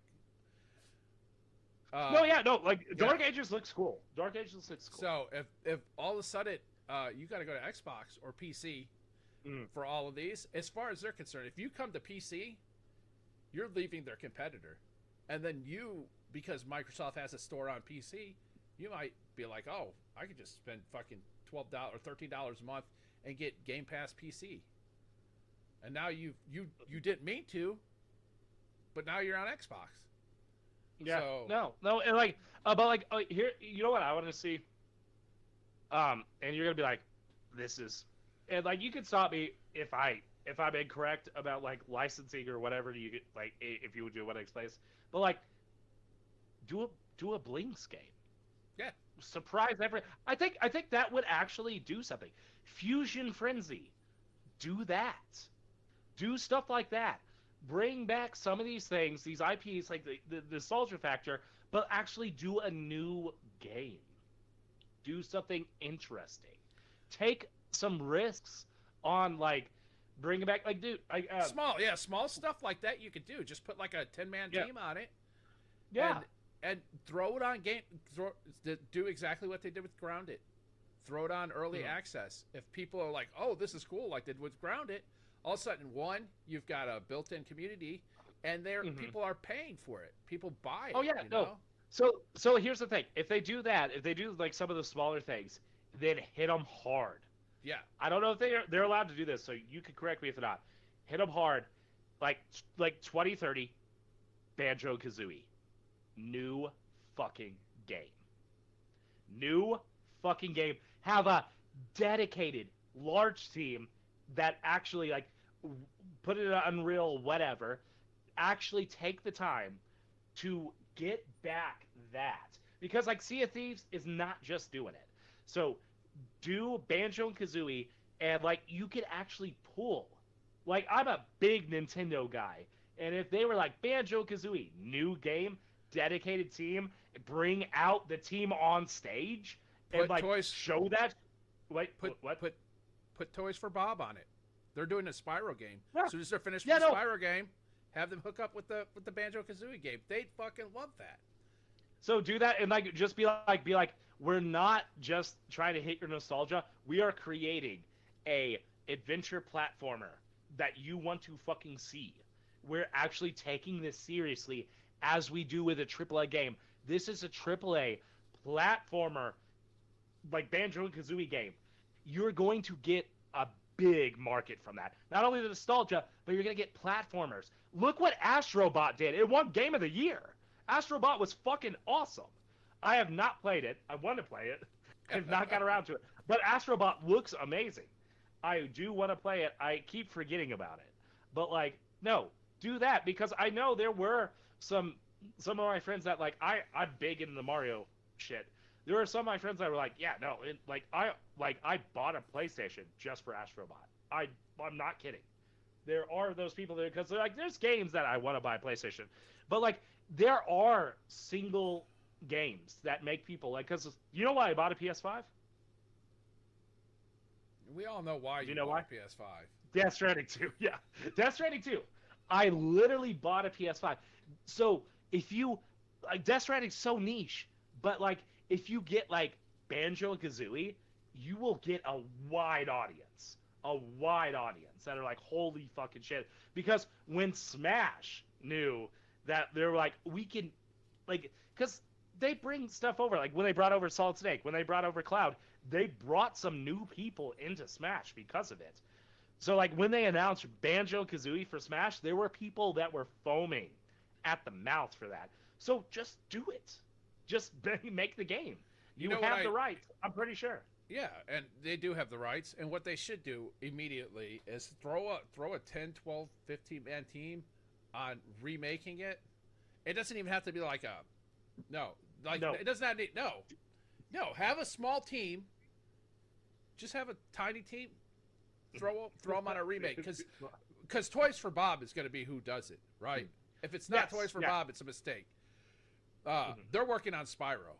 While they're working on Spyro, have a team crank out Banjo-Kazooie 1, make it so it looks good, that it plays better, that's built for the controllers, because it plays okay, but it is a little bit wonky because it's still an N64 game that's been emulated, essentially. Remake it, clean it up a little bit, add a little bit of sparkle here and there. Don't do a ton to it. Just something that you can fucking knock out in like 6-7 months with a small team. See the reception. If the reception's really good, it won't cost a lot. So you're not going to lose any money on it, because that's the key. Because what you right now is you got to make money. Okay. Here's the thing.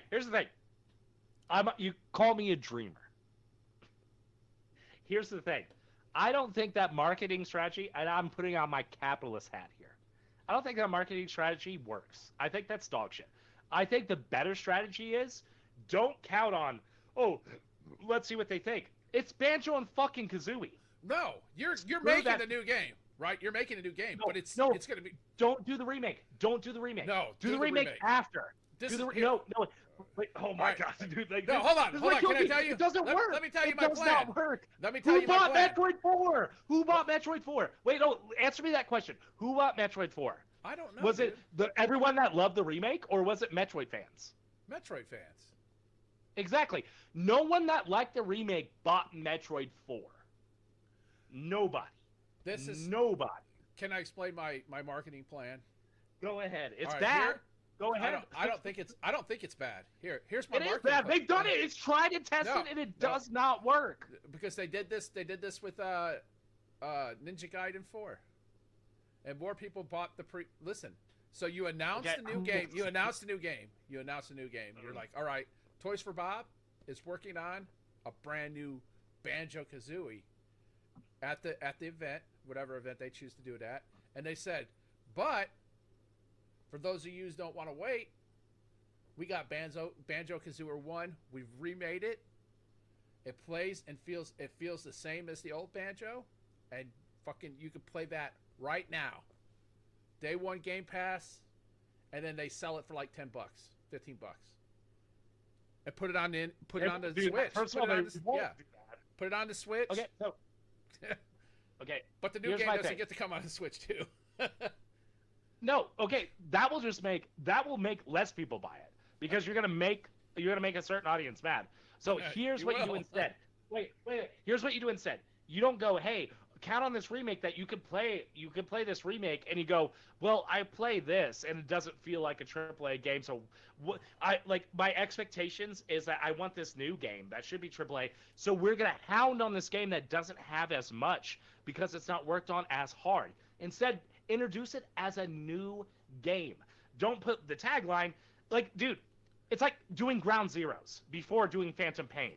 The people that played Ground Zeroes and disliked it did not play the Phantom Pain. That did happen. The Phantom Pain suffered a little bit because of Ground Zeroes, because it's like seen as a glorified demo, and it's like kind of like, oh, this isn't as good. Or the only reason that the people that were excited for Phantom Pain bought Phantom Pain did not play Ground Zeroes.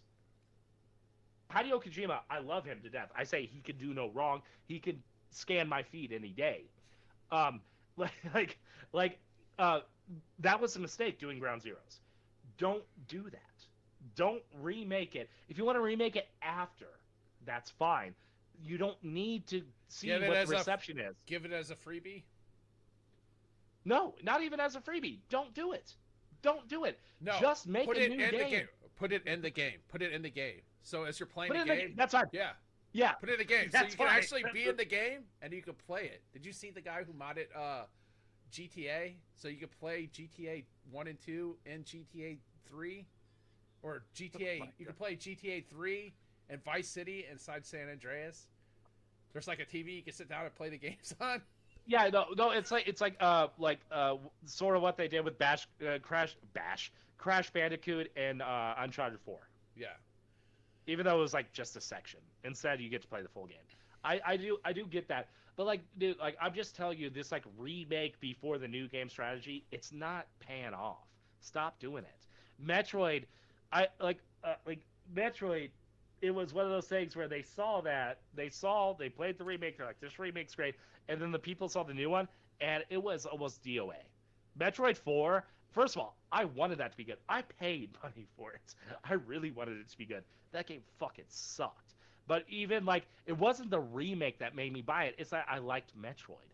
The remake could have been bad, and I still would have bought that game. But there's so many people that, like, oh, the remakes are cool. It's not selling the next game.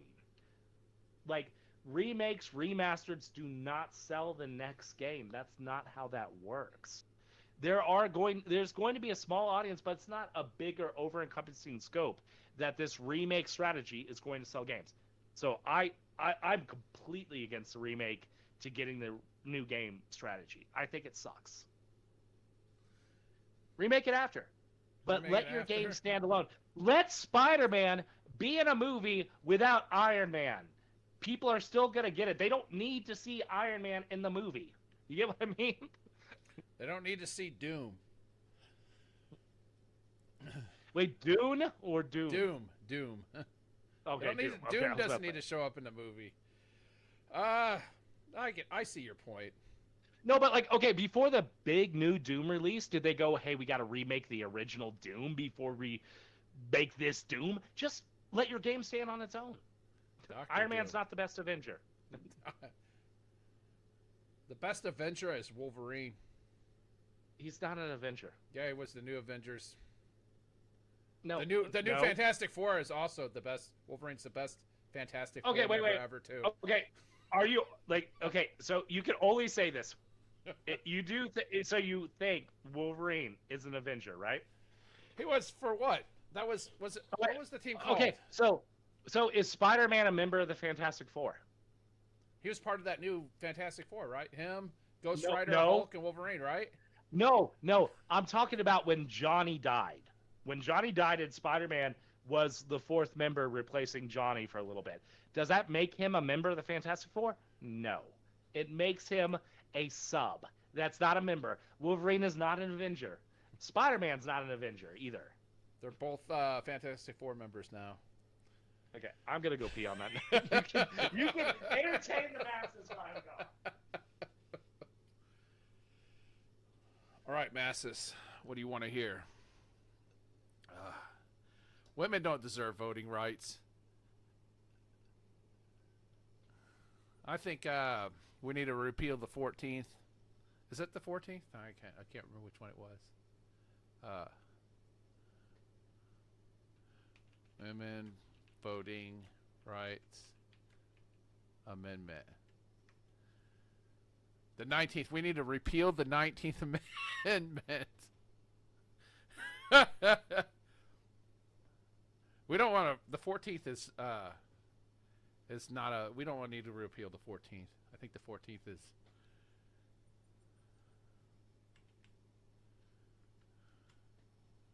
Fourteenth Amendment guarantees birthright citizenships, due process, and equal protection under law. Well, no, we definitely don't want to get rid of that one. I like due process. What's it?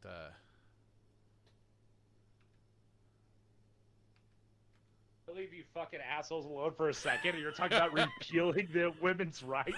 Repealing the 19th Amendment. No, the 14th Amendment. Birthright citizenship. Holy crap! Definitely needs to stay. We didn't have federal income tax till 1909. It was ratified. Oh, wait. The 16th Amendment gives the federal government the right to collect income tax. It was ratified on February 3rd, 1913, right before the war. When did they make it illegal to drink and drive? That was fairly recently. I mean, I'm 46 years old. It's surprising. So. It's surprising. It is. Do you know which decade? 70s, right? Was it 60s, 70s, or 80s? Why do I feel like it was 81? Was 81. That was actually a good guess. I'm pretty sure it's 81. Wait, I'm gonna check it. I'm pretty sure it's 80s. It might be 79.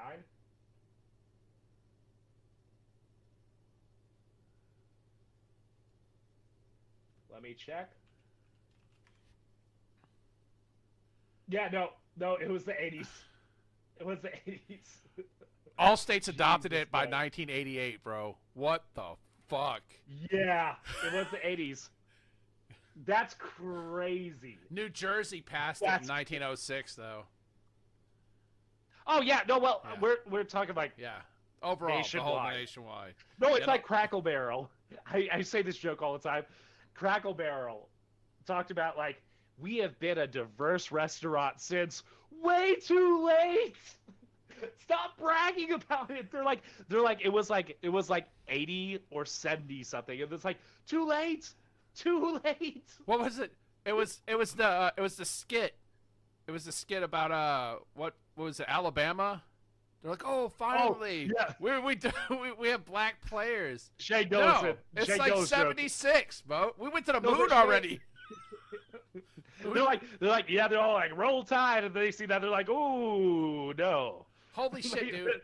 The first blood alcohol concentration level for being drinking and driving was 0.15 in 1938. Bro, that kills people. It was 2000 before the government said it was 0.08%. The federal government made that. 2000 before they made that a law. I wonder what it was in separate states. What? Just like abortion, take it back to the states. Let the states make these decisions. The states decide. I think it should be 0.1. That should be the new one. 0.2. 0.2. Texas. Let's go. Make it happen. You know, like getting on stream. I gotta let everybody know I'm moving to Texas. Greg Abbott would be like, You know what? Ted Cruz, you got a point there. You got a point there, mister. You know what? I kind of like that. I kind of like what you're saying.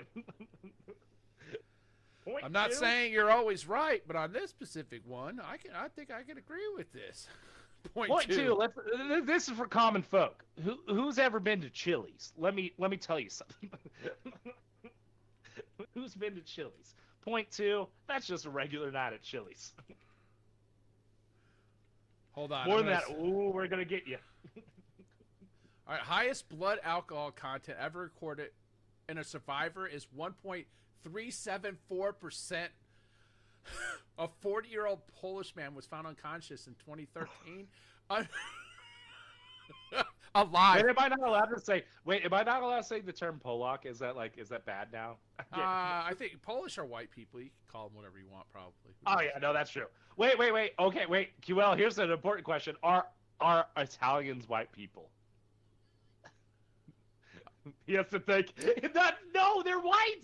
They're white. Stop it. Are Irish white people? Are we gonna go back that far enough? No, Irish are white people. All right. So in 1984, a 30-year-old man surviving this level, 1.5%, following intensive hospital, but it's not recorded, like it's not an official record. So the official record's 1.374%. Oh yeah. Ow! No, you're fine. No, we just found something out in the 2000s. That's when they made it 0.08 federally for driving while drunk. Crazy.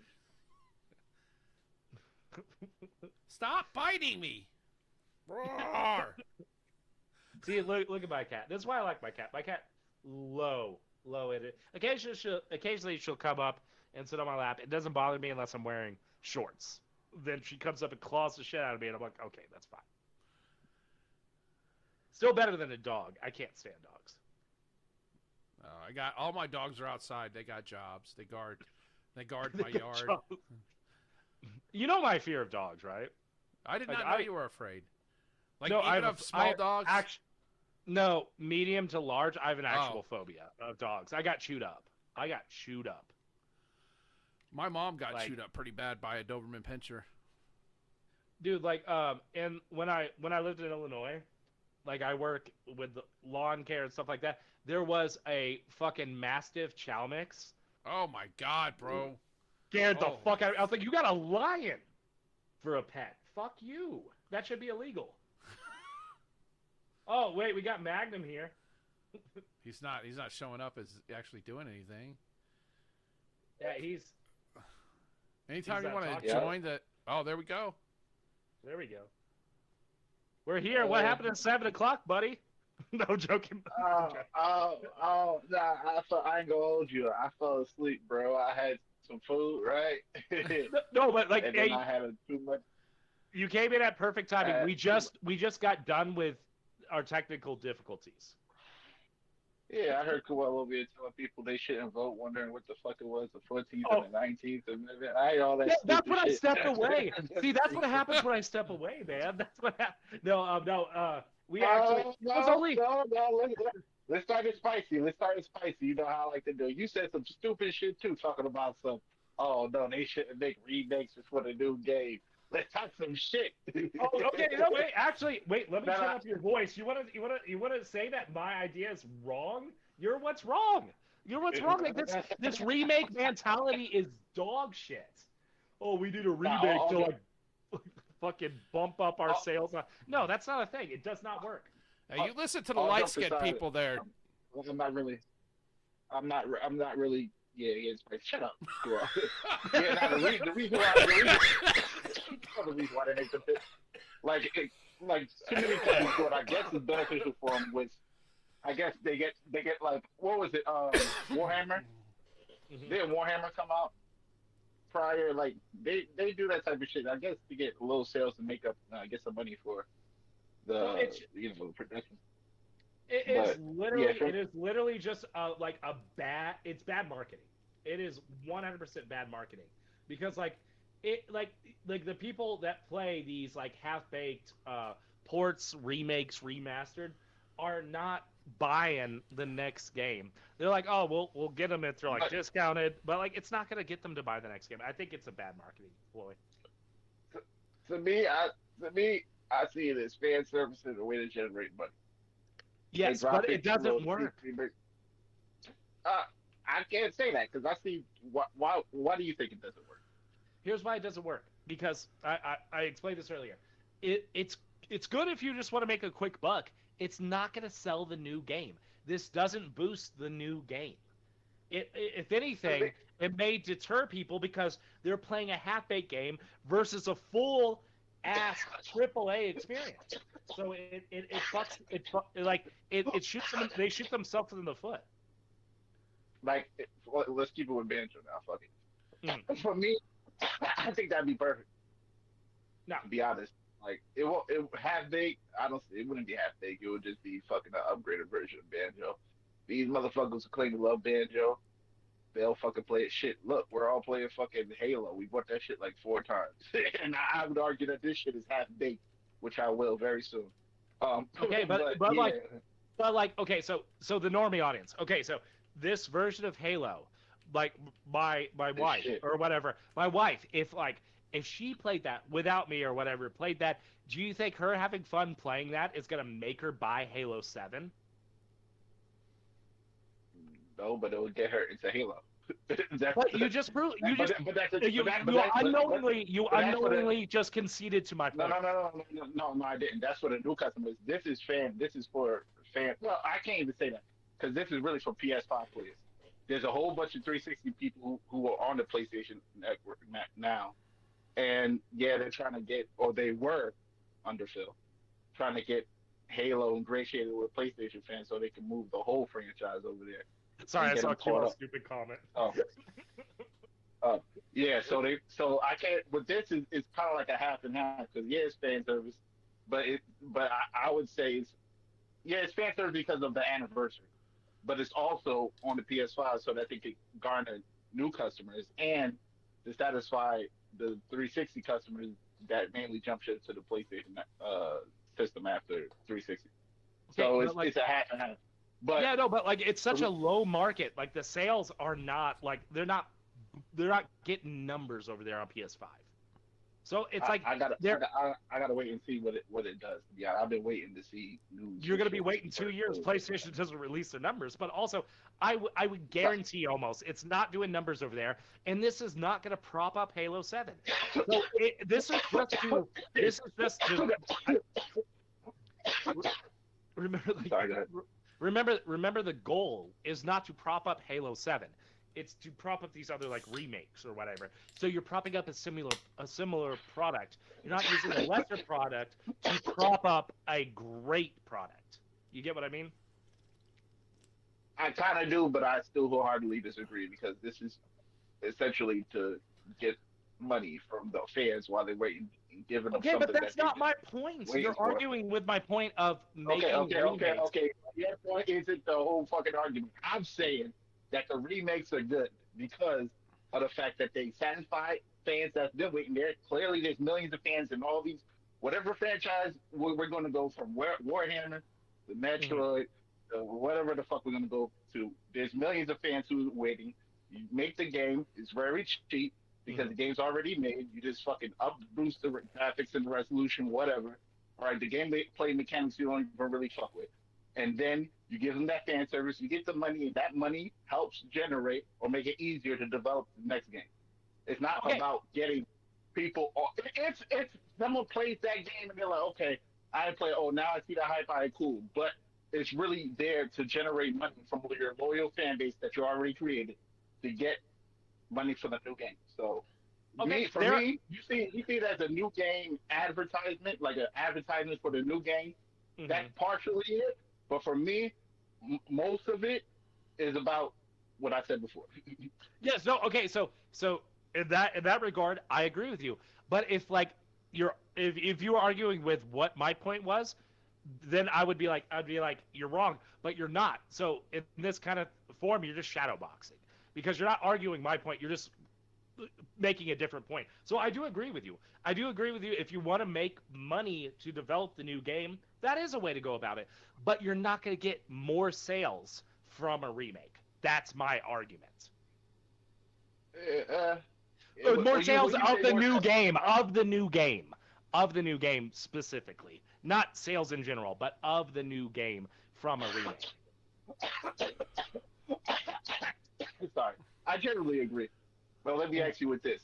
My statement stands all right, true. let's use, because all the remakes are different. They all have their different purposes and shit like that. Mm-hmm. With Halo, like I said, it shares a multitude of purposes. But do you think if Asha were to keep Halo, what the fuck? What's the new one? What is it? 6? I mean, no, 7. Right? I don't remember. Yeah, it would be the 7. New Halo. If they were to put that on PlayStation, right after they drop the Halo 1, the Halo 2, and the Halo 3 remake, you don't think the Halo 1, Halo 2, and the Halo 3 remake won't get new PlayStation users up into the franchise anticipating Halo 7? It's not going to generate sales in a meaningful way, no. Okay. I disagree, but all right, cool.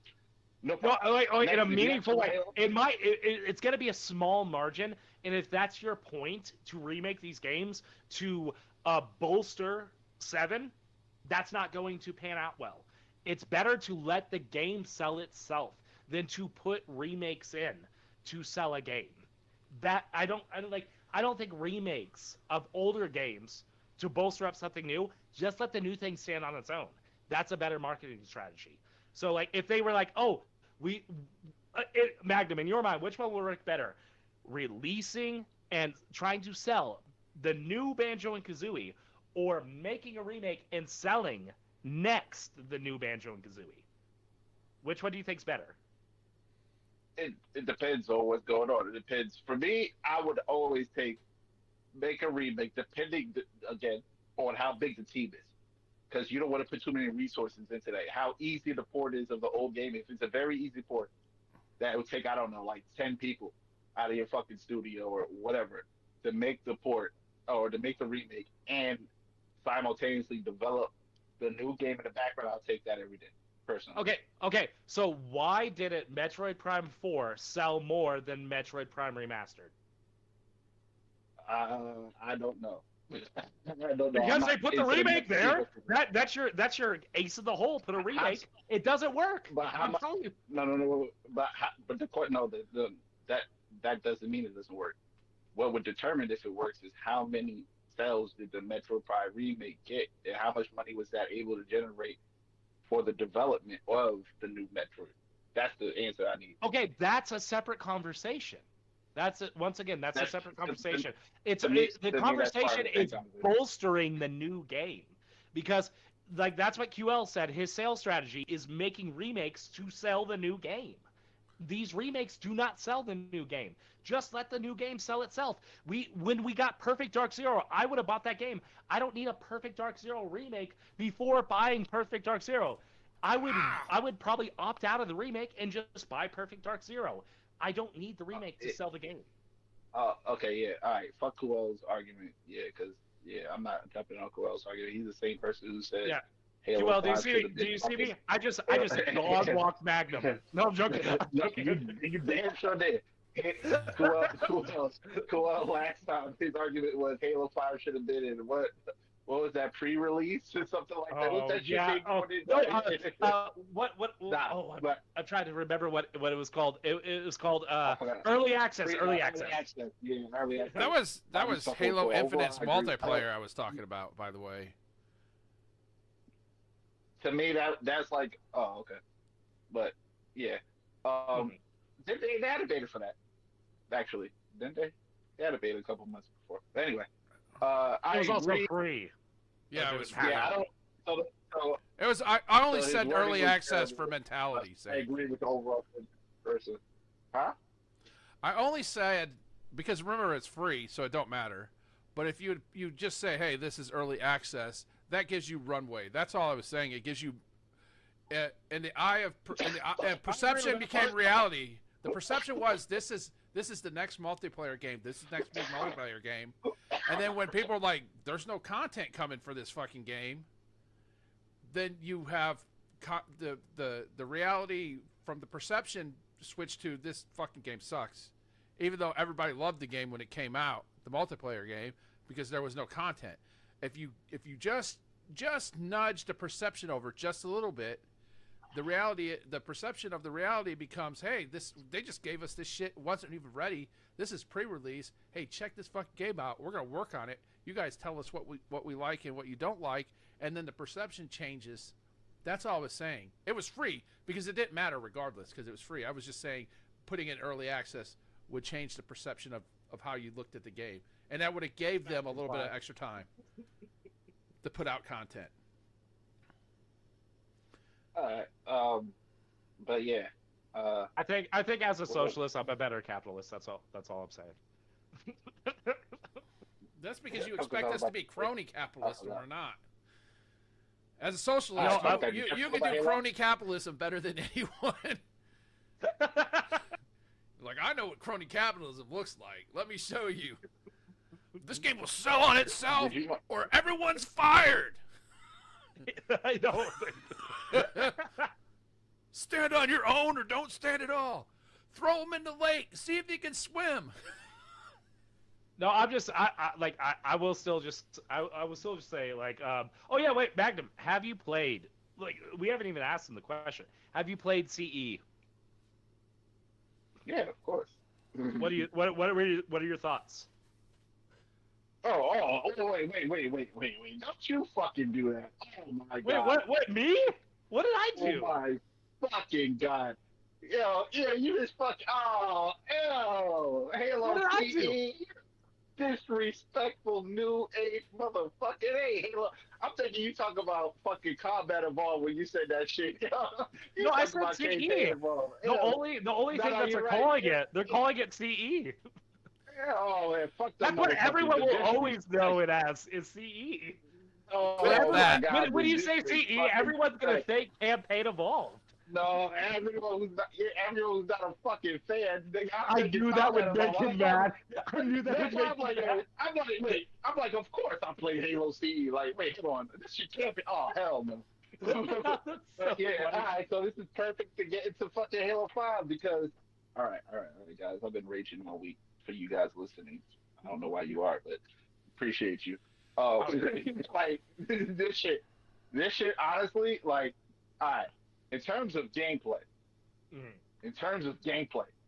shooting that assault rifle, shooting that plasma rifle, the SMGs, the guns feel fucking amazing. It's kind of almost game breaking a little bit because the assault rifle is so fucking good that I don't feel the need to have my fucking Magnum pistol. Shout out to me. I don't feel the need to have any of the other DMRs and shit that they added to the game. The assault rifle, you can get headshots for fucking 100 yards away. You can 3-tap a motherfucker. You can do all that shit. That shit is great. Only problem with it is the little popcorn motherfuckers. They're harder to kill now because the gunfire is so accurate. So it's not like it's a great kind of like an one. But my main gripe with the game, honestly, is everything surrounding it. The cutscenes, like, first they changed certain shit that they should have never changed, and they made it worse, which is what pisses me off. I was. This was one of the points where I feel like people are crying for no reason, but like, go ahead, man. No, man, no. It's not. You can change it. Okay, cool, change it, whatever. But you got to make it better at least. For instance, I was raging throughout, but then I see little glimmers of hope. Like, the score has to hit at the right time. The movement in the cutscene should be dramatic enough. It shouldn't just be some bullshit camera that's lingering down the hallway that comes up to a player or the character's face and he says one line and then it pauses like it was fucking dramatic when it felt like a motherfucker. That type of bullshit, AI, I feel like AI slop. I feel like what the fuck? I feel like Halo is fucking, is AI slop. Has a little AI and shit. That's how I feel. Anyway, right? With the flood cutscene, that's what the fuck I want. When he fucking opens the door. Wait, so you gotta talk to that part already. So no, wait. It sounds like me and you have actually played the game, and QL just He's landed on Halo, played that mission, and done nothing. He's Oh no, unfuckable. you ain't see, bro. That's not his fault. He got caught in the infinite loop of fucking flying off the bridge because he's a dumbass who don't want to turn on the light bridge before he goes across. So that's not his fault. I mean, true. Did you see the comment? Did you see the comment under there? What was it? Someone commented under. I think it was that one. Someone commented Don't like, quit "Don't your quit day your day job." Asshole. Yeah. That shit I wasn't mean to them because usually people who post stuff like that are in a bad spot. But so I was like, I won't. Yeah. I disagree with the guy. I tried to I tried to take it off. Like, oh yeah, wait, I have no access to this channel. So what am I doing? Report. But yo, how far did you get after that? Did you get stuck right there, or did you? No. Eventually, what it does is Chasey, or was it Clive or Chasey? No, it was Chasey. It was Chasey. Chasey said that it's built into the system. If you die over and over and over again, it knocks you back. So after I died like 5 times, it set me back to the doors, or close to the doors. It's like they introduced that in Halo Infinite. I was about to say, if you want to ask if it's Clive, just he doesn't play games with women in it, so he didn't play Halo. It's okay, Clive. Oh wow. I didn't want to play it either, and they only let you kill 10 women. That's a bullshit. They only let you kill 10 women, and then you can't kill any women. All right. Back to my being ready for it. Okay, no, you're good. Shit that gets us fucking striked out. I'm not on TikTok. We're good. We're good. Oh shit. But yeah, honestly, all right. So the flood cutscene, right? You open the door. I don't want to ruin it, kinda, because you guys didn't see it. Dude, I did. I don't care. It was majestic. Oh, okay. Majestic. It's amazing. So yeah, the game's 20 years old. Amazing, to be okay. honest. But I don't know. I'm aiming with that type of shit. That's kind of what I'm looking for. So. It was scary as fuck in the old, first game. In the first game, it was scary. It is. No, but like it's like one of those things where it's like how I imagine. Like it's kind of like with the remakes of Final Fantasy VII. That's how when I was playing it, that's what I felt like it looked like. It does the same thing with the flood cutscene. Yeah, the flood cutscene. Oh, but yeah. So when he opens the door, Kuel, like, all right, the person drops out like he does in the first game, but the way the dramatic effect with his body and the way his face is distorted, that he falls out, it's just really well done. The atmosphere is really well done, shit like that. That's the shit I like.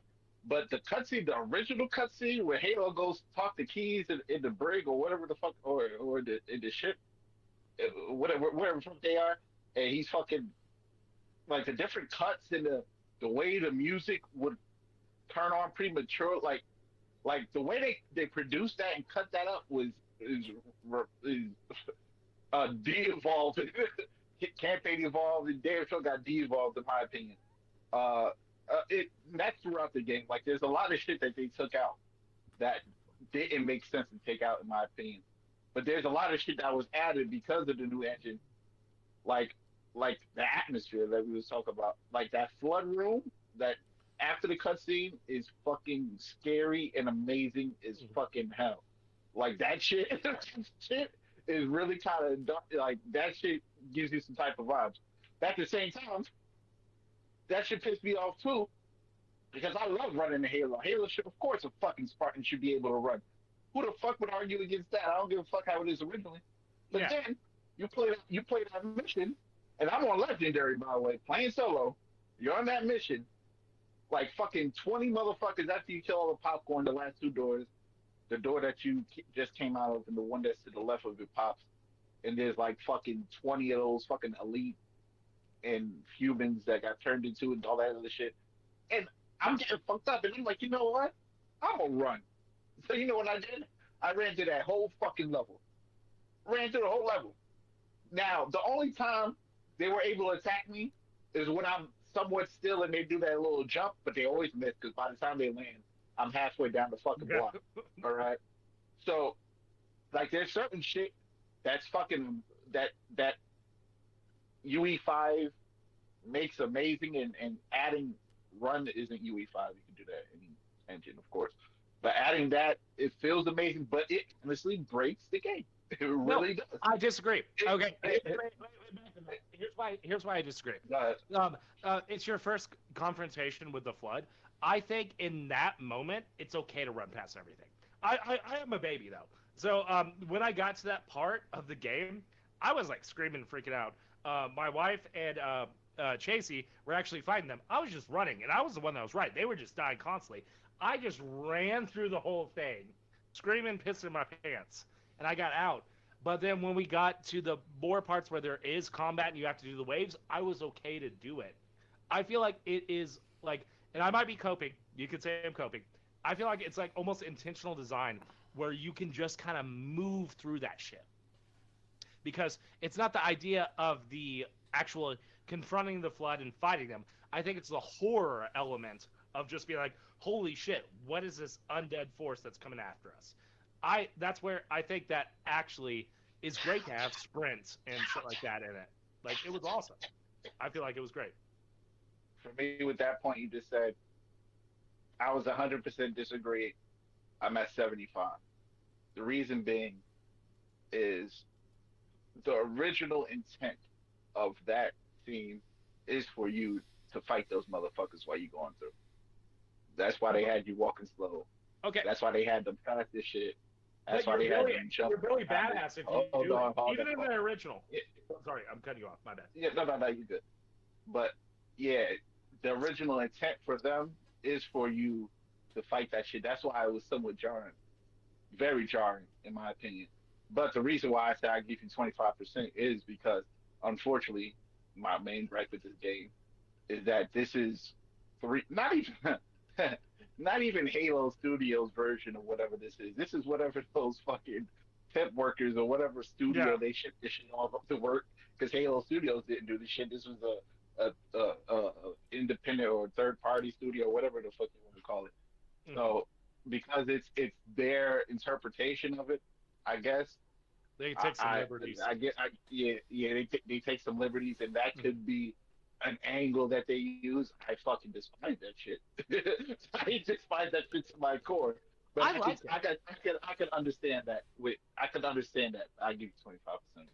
Like, no, but Yeah, I you like said it in you're that scenario until you get to that big open moment where you have to confront them. I think their original idea is the fear.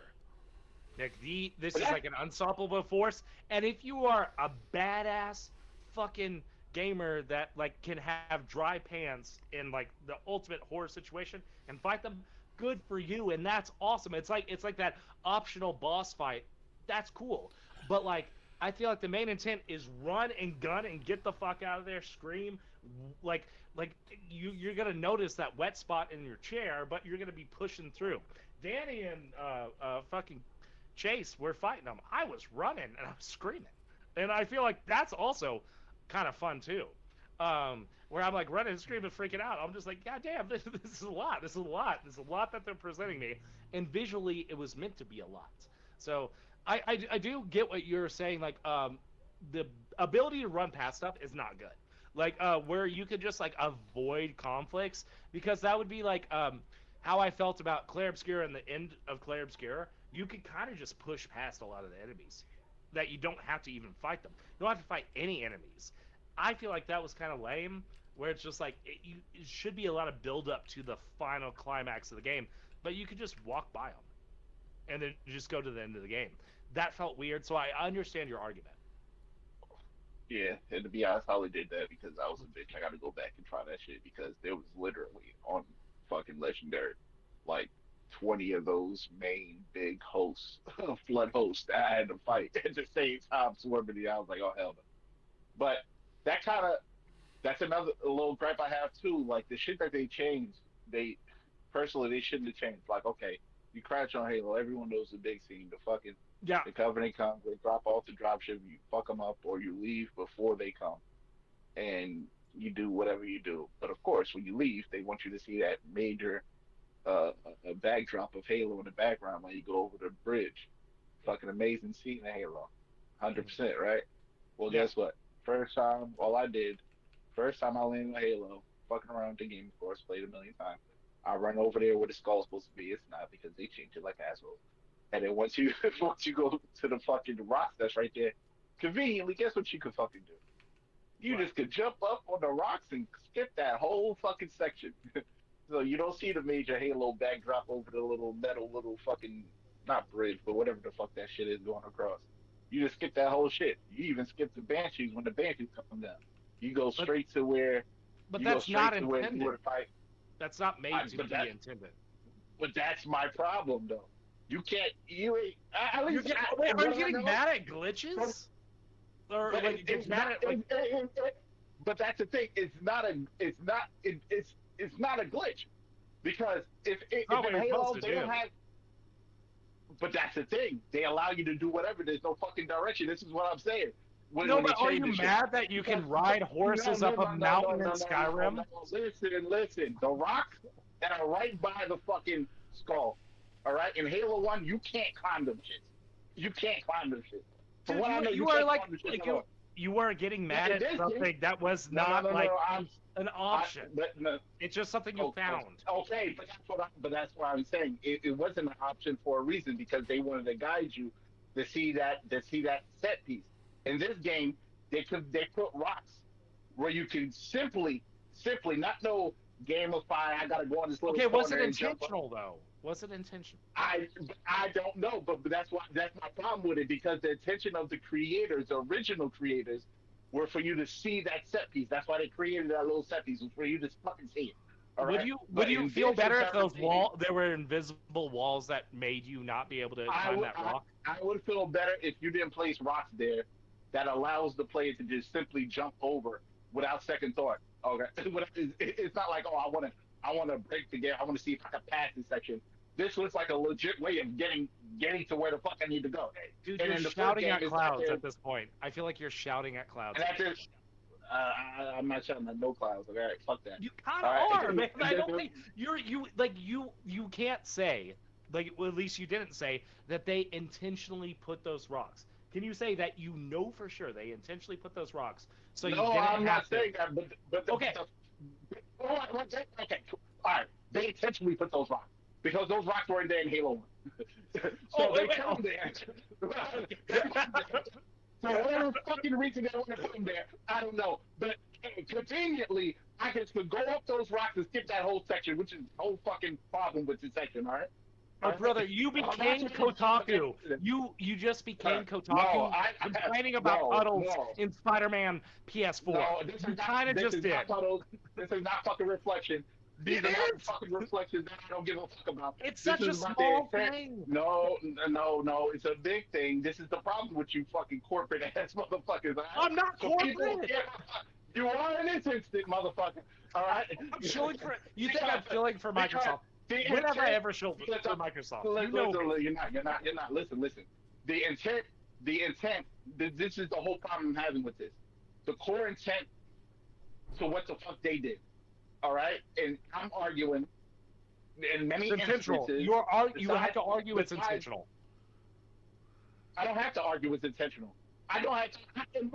I would say that it's intentional. Your because if whole it's not argument fucking is there- on the crux if that there- it's intentional. Listen, if you no, it's not. If you make a fucking remake, all right, make the remake properly. Remake the fucking game. Don't add.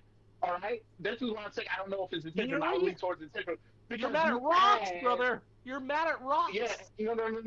No. I'm mad at the developer who put the fucking rocks there that distracted from the major set piece scene that the original creator fucking wanted. That's what the fuck I'm mad at, all right? And guess what? The rock wasn't there before. So whether it was intentional or accidental, I don't give a fuck. You fucked up. Because you know why? I can skip that major set piece with the elites and the fucking backdrop and the fucking banshees, and I just go talk to this fucking fake ass Sergeant Johnson because I don't like his tagline because them shits look like they're Disney 5. But whatever. All right, that's part of my thing. Now the Sergeant Johnson, oh my god, the Sergeant Johnson fucking banter is so fucking terrible to me. We can talk about the character redesigns or whatever. That's fine. Also, but that matters so little. It matters so little. I wish but that was the thing that even Bungie did. Sergeant Johnson got redesigned every fucking game. Every fucking game they redesigned Johnson to where it looks like a different character every time. Look at Halo 1 Johnson to Halo 3 Johnson. Different character. Every time. I'm not kidding. I'm not kidding. You can look that up. Because game studios didn't know how to make black characters. They just kept changing that shit. No. I'm not talking about the models. The model isn't fucking amazing. I'm not talking about the character model that you're seeing in the stream. I'm talking about the voice lines that the new actor, because it's the new actor, the new voice actor is delivering. Is fucking terrible. Dude, like, get off Twitter. Sergeant Johnson, get off Twitter. I'm not on Twitter. I'm sorry. It sounds like you are. That's all I'm saying. It sounds like you're. It can sound like it, but I'm not. So, the voice. If you compare it, of course, again, Halo, whatever you want to call it, fucking whatever. If you compare the line from fucking the original Sergeant Johnson to this new Sergeant Johnson, it's again, it feels like you know the term, well, not the term, whatever they call it, when you have the new generation write shit and it's always too talkative and it doesn't hit right. You know what I'm talking about? I get what you mean, like, because like, dude, I complain about Weapon all the time. On Halo Infinite, I hate Weapon. I find her really obnoxious. She feels like she's about to ask Master Chief if she can sniff his armor. I hate Weapon. I understand that, but Sergeant Johnson, even in this new one, is nowhere near it. Nowhere near it. But to me, it's not even that I hate the character. I don't hate the character. It's just that the character, it's like a pussier version of the character. Like he's not the cool Sergeant Johnson. It's just that I don't understand why you don't just give him the same fucking lines he had before. All right, why you gotta add all this other shit? Oh, look at the Halo ring. Oh, we're gonna go there and we're gonna dominate it. We're just gonna do like a whole hoop around our rings. What the fuck? They ain't saying no stupid, dumb lies, stupid shit like that. Like, what the fuck is this? This is not my sergeant. All right, this is not my Johnson. It's not my Johnson. Not my Johnson. Hey, what the fuck is going on? Like, for me, my major gripe is with little shit like that. This, honestly, I feel is a good base start for whoever created this shit, because I still don't understand what the fuck Halo Studios is doing if they're not the ones who are predominantly creating this game. So that's another story. But this is a good base in terms of gameplay. Like, the liberties that they took, I can't stand. Even if I couldn't stand it and it was like scored correctly and everything hit the right beats and shit like that, it'll be okay. But like I was saying, with the fake dramatic effects and shit like that, with keys, with the music hitting early, not giving it that punch, is just going out in the background the whole time. For me, this little shit that fucking annoys the fuck out of me.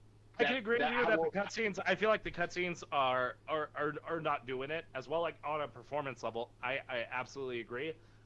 Like, the only joking wise, the only thing that I don't like that they did change, that Chief didn't just chuck that Marine into the pod. That would have been dope.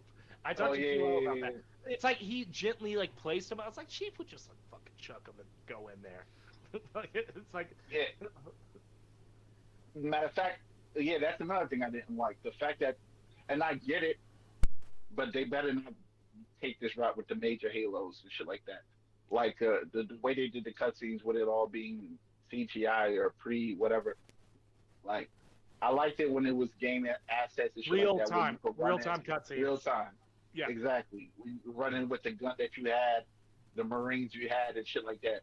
Like, there were certain instances where, like, for instance, that scene or that chapter when you're going, I think you go into the installation, whatever the fuck that shit is called, and it's like snowy and shit like that. You go down. I got you. The Marines.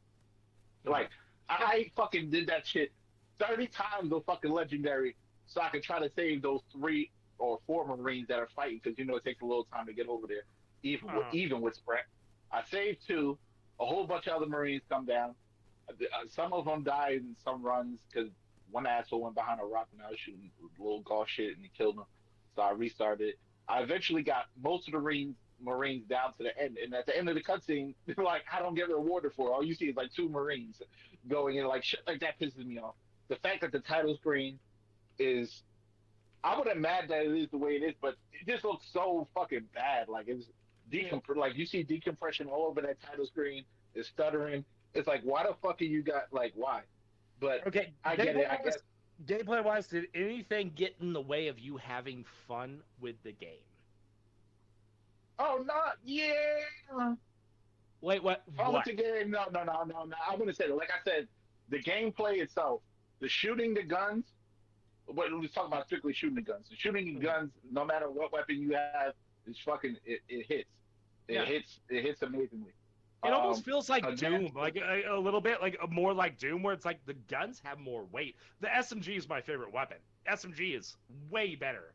Like not dual wield SMGs, the just single use SMG hits really hard. I like it a lot.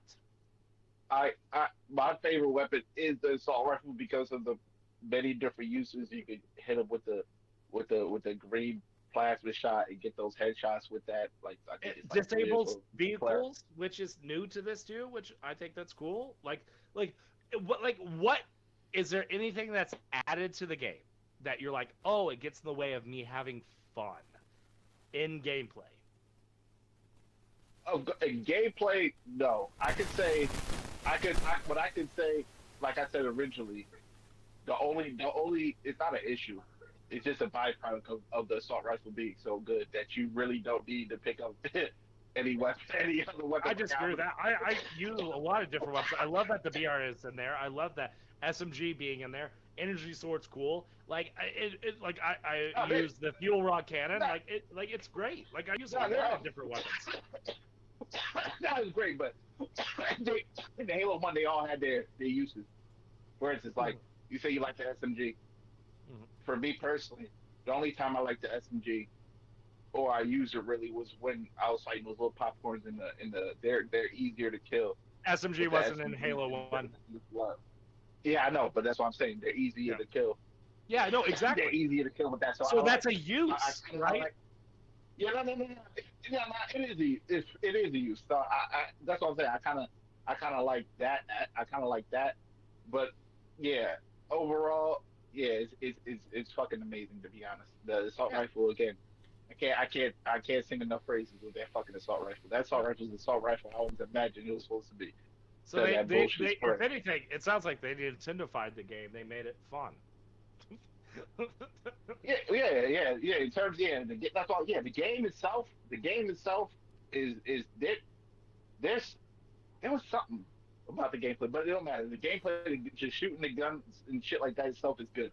It's just the liberties that they took with the cutscenes and shit like that that really, like certain points that should hit that just don't because of the way they did what they did, and certain points, some points do hit more, like when you finally make it to the key room.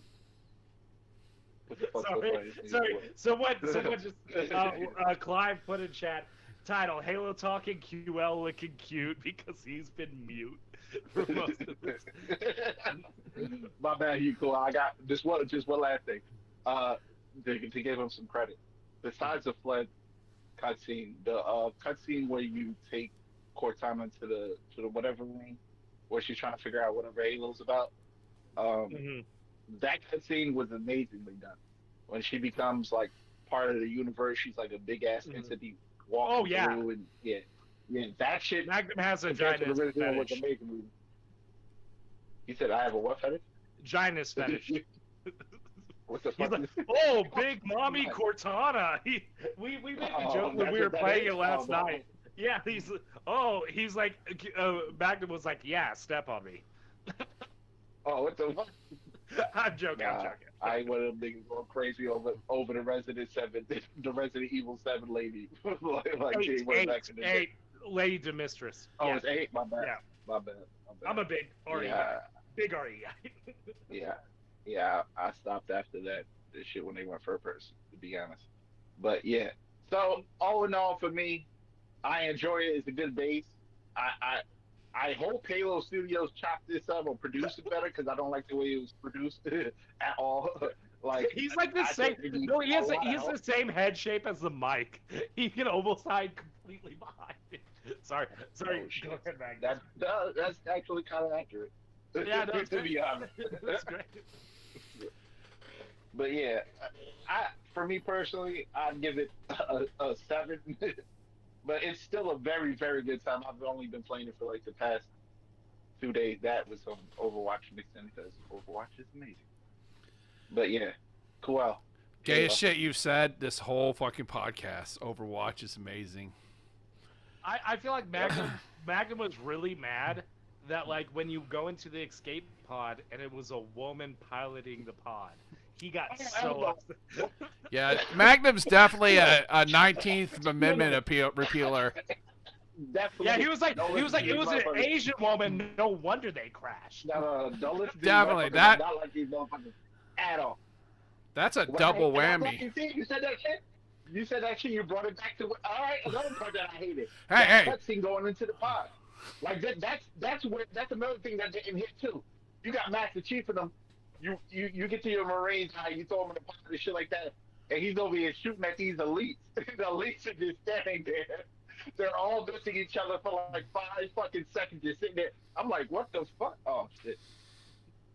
No, guys, new collab on my channel. We just bring Magnum in here and let him like get his gripes out. We're gonna do it every Thursday. Every Thursday, Magnum just comes on my channel and gets his gripes out with anything gaming. It's gonna be awesome. I'm joking.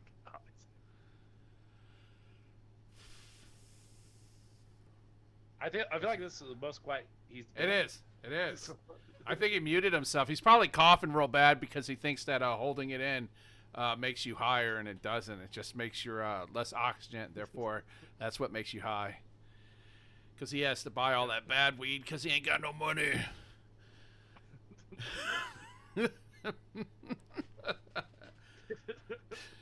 I don't even know what I wanted to talk. Oh, you talked about the Asian lady. I thought it was funny. Some fucking person, some Asian lady in a Mustang, almost fucking ran into me because they're doing road work by Walmart, and there's a turn lane and there's 2 straight lanes, right? And it clearly has like they spray painted the fucking turn in that lane at the beginning, in the middle, and at the end. This lady just went straight from the turn lane and almost wrecked into me.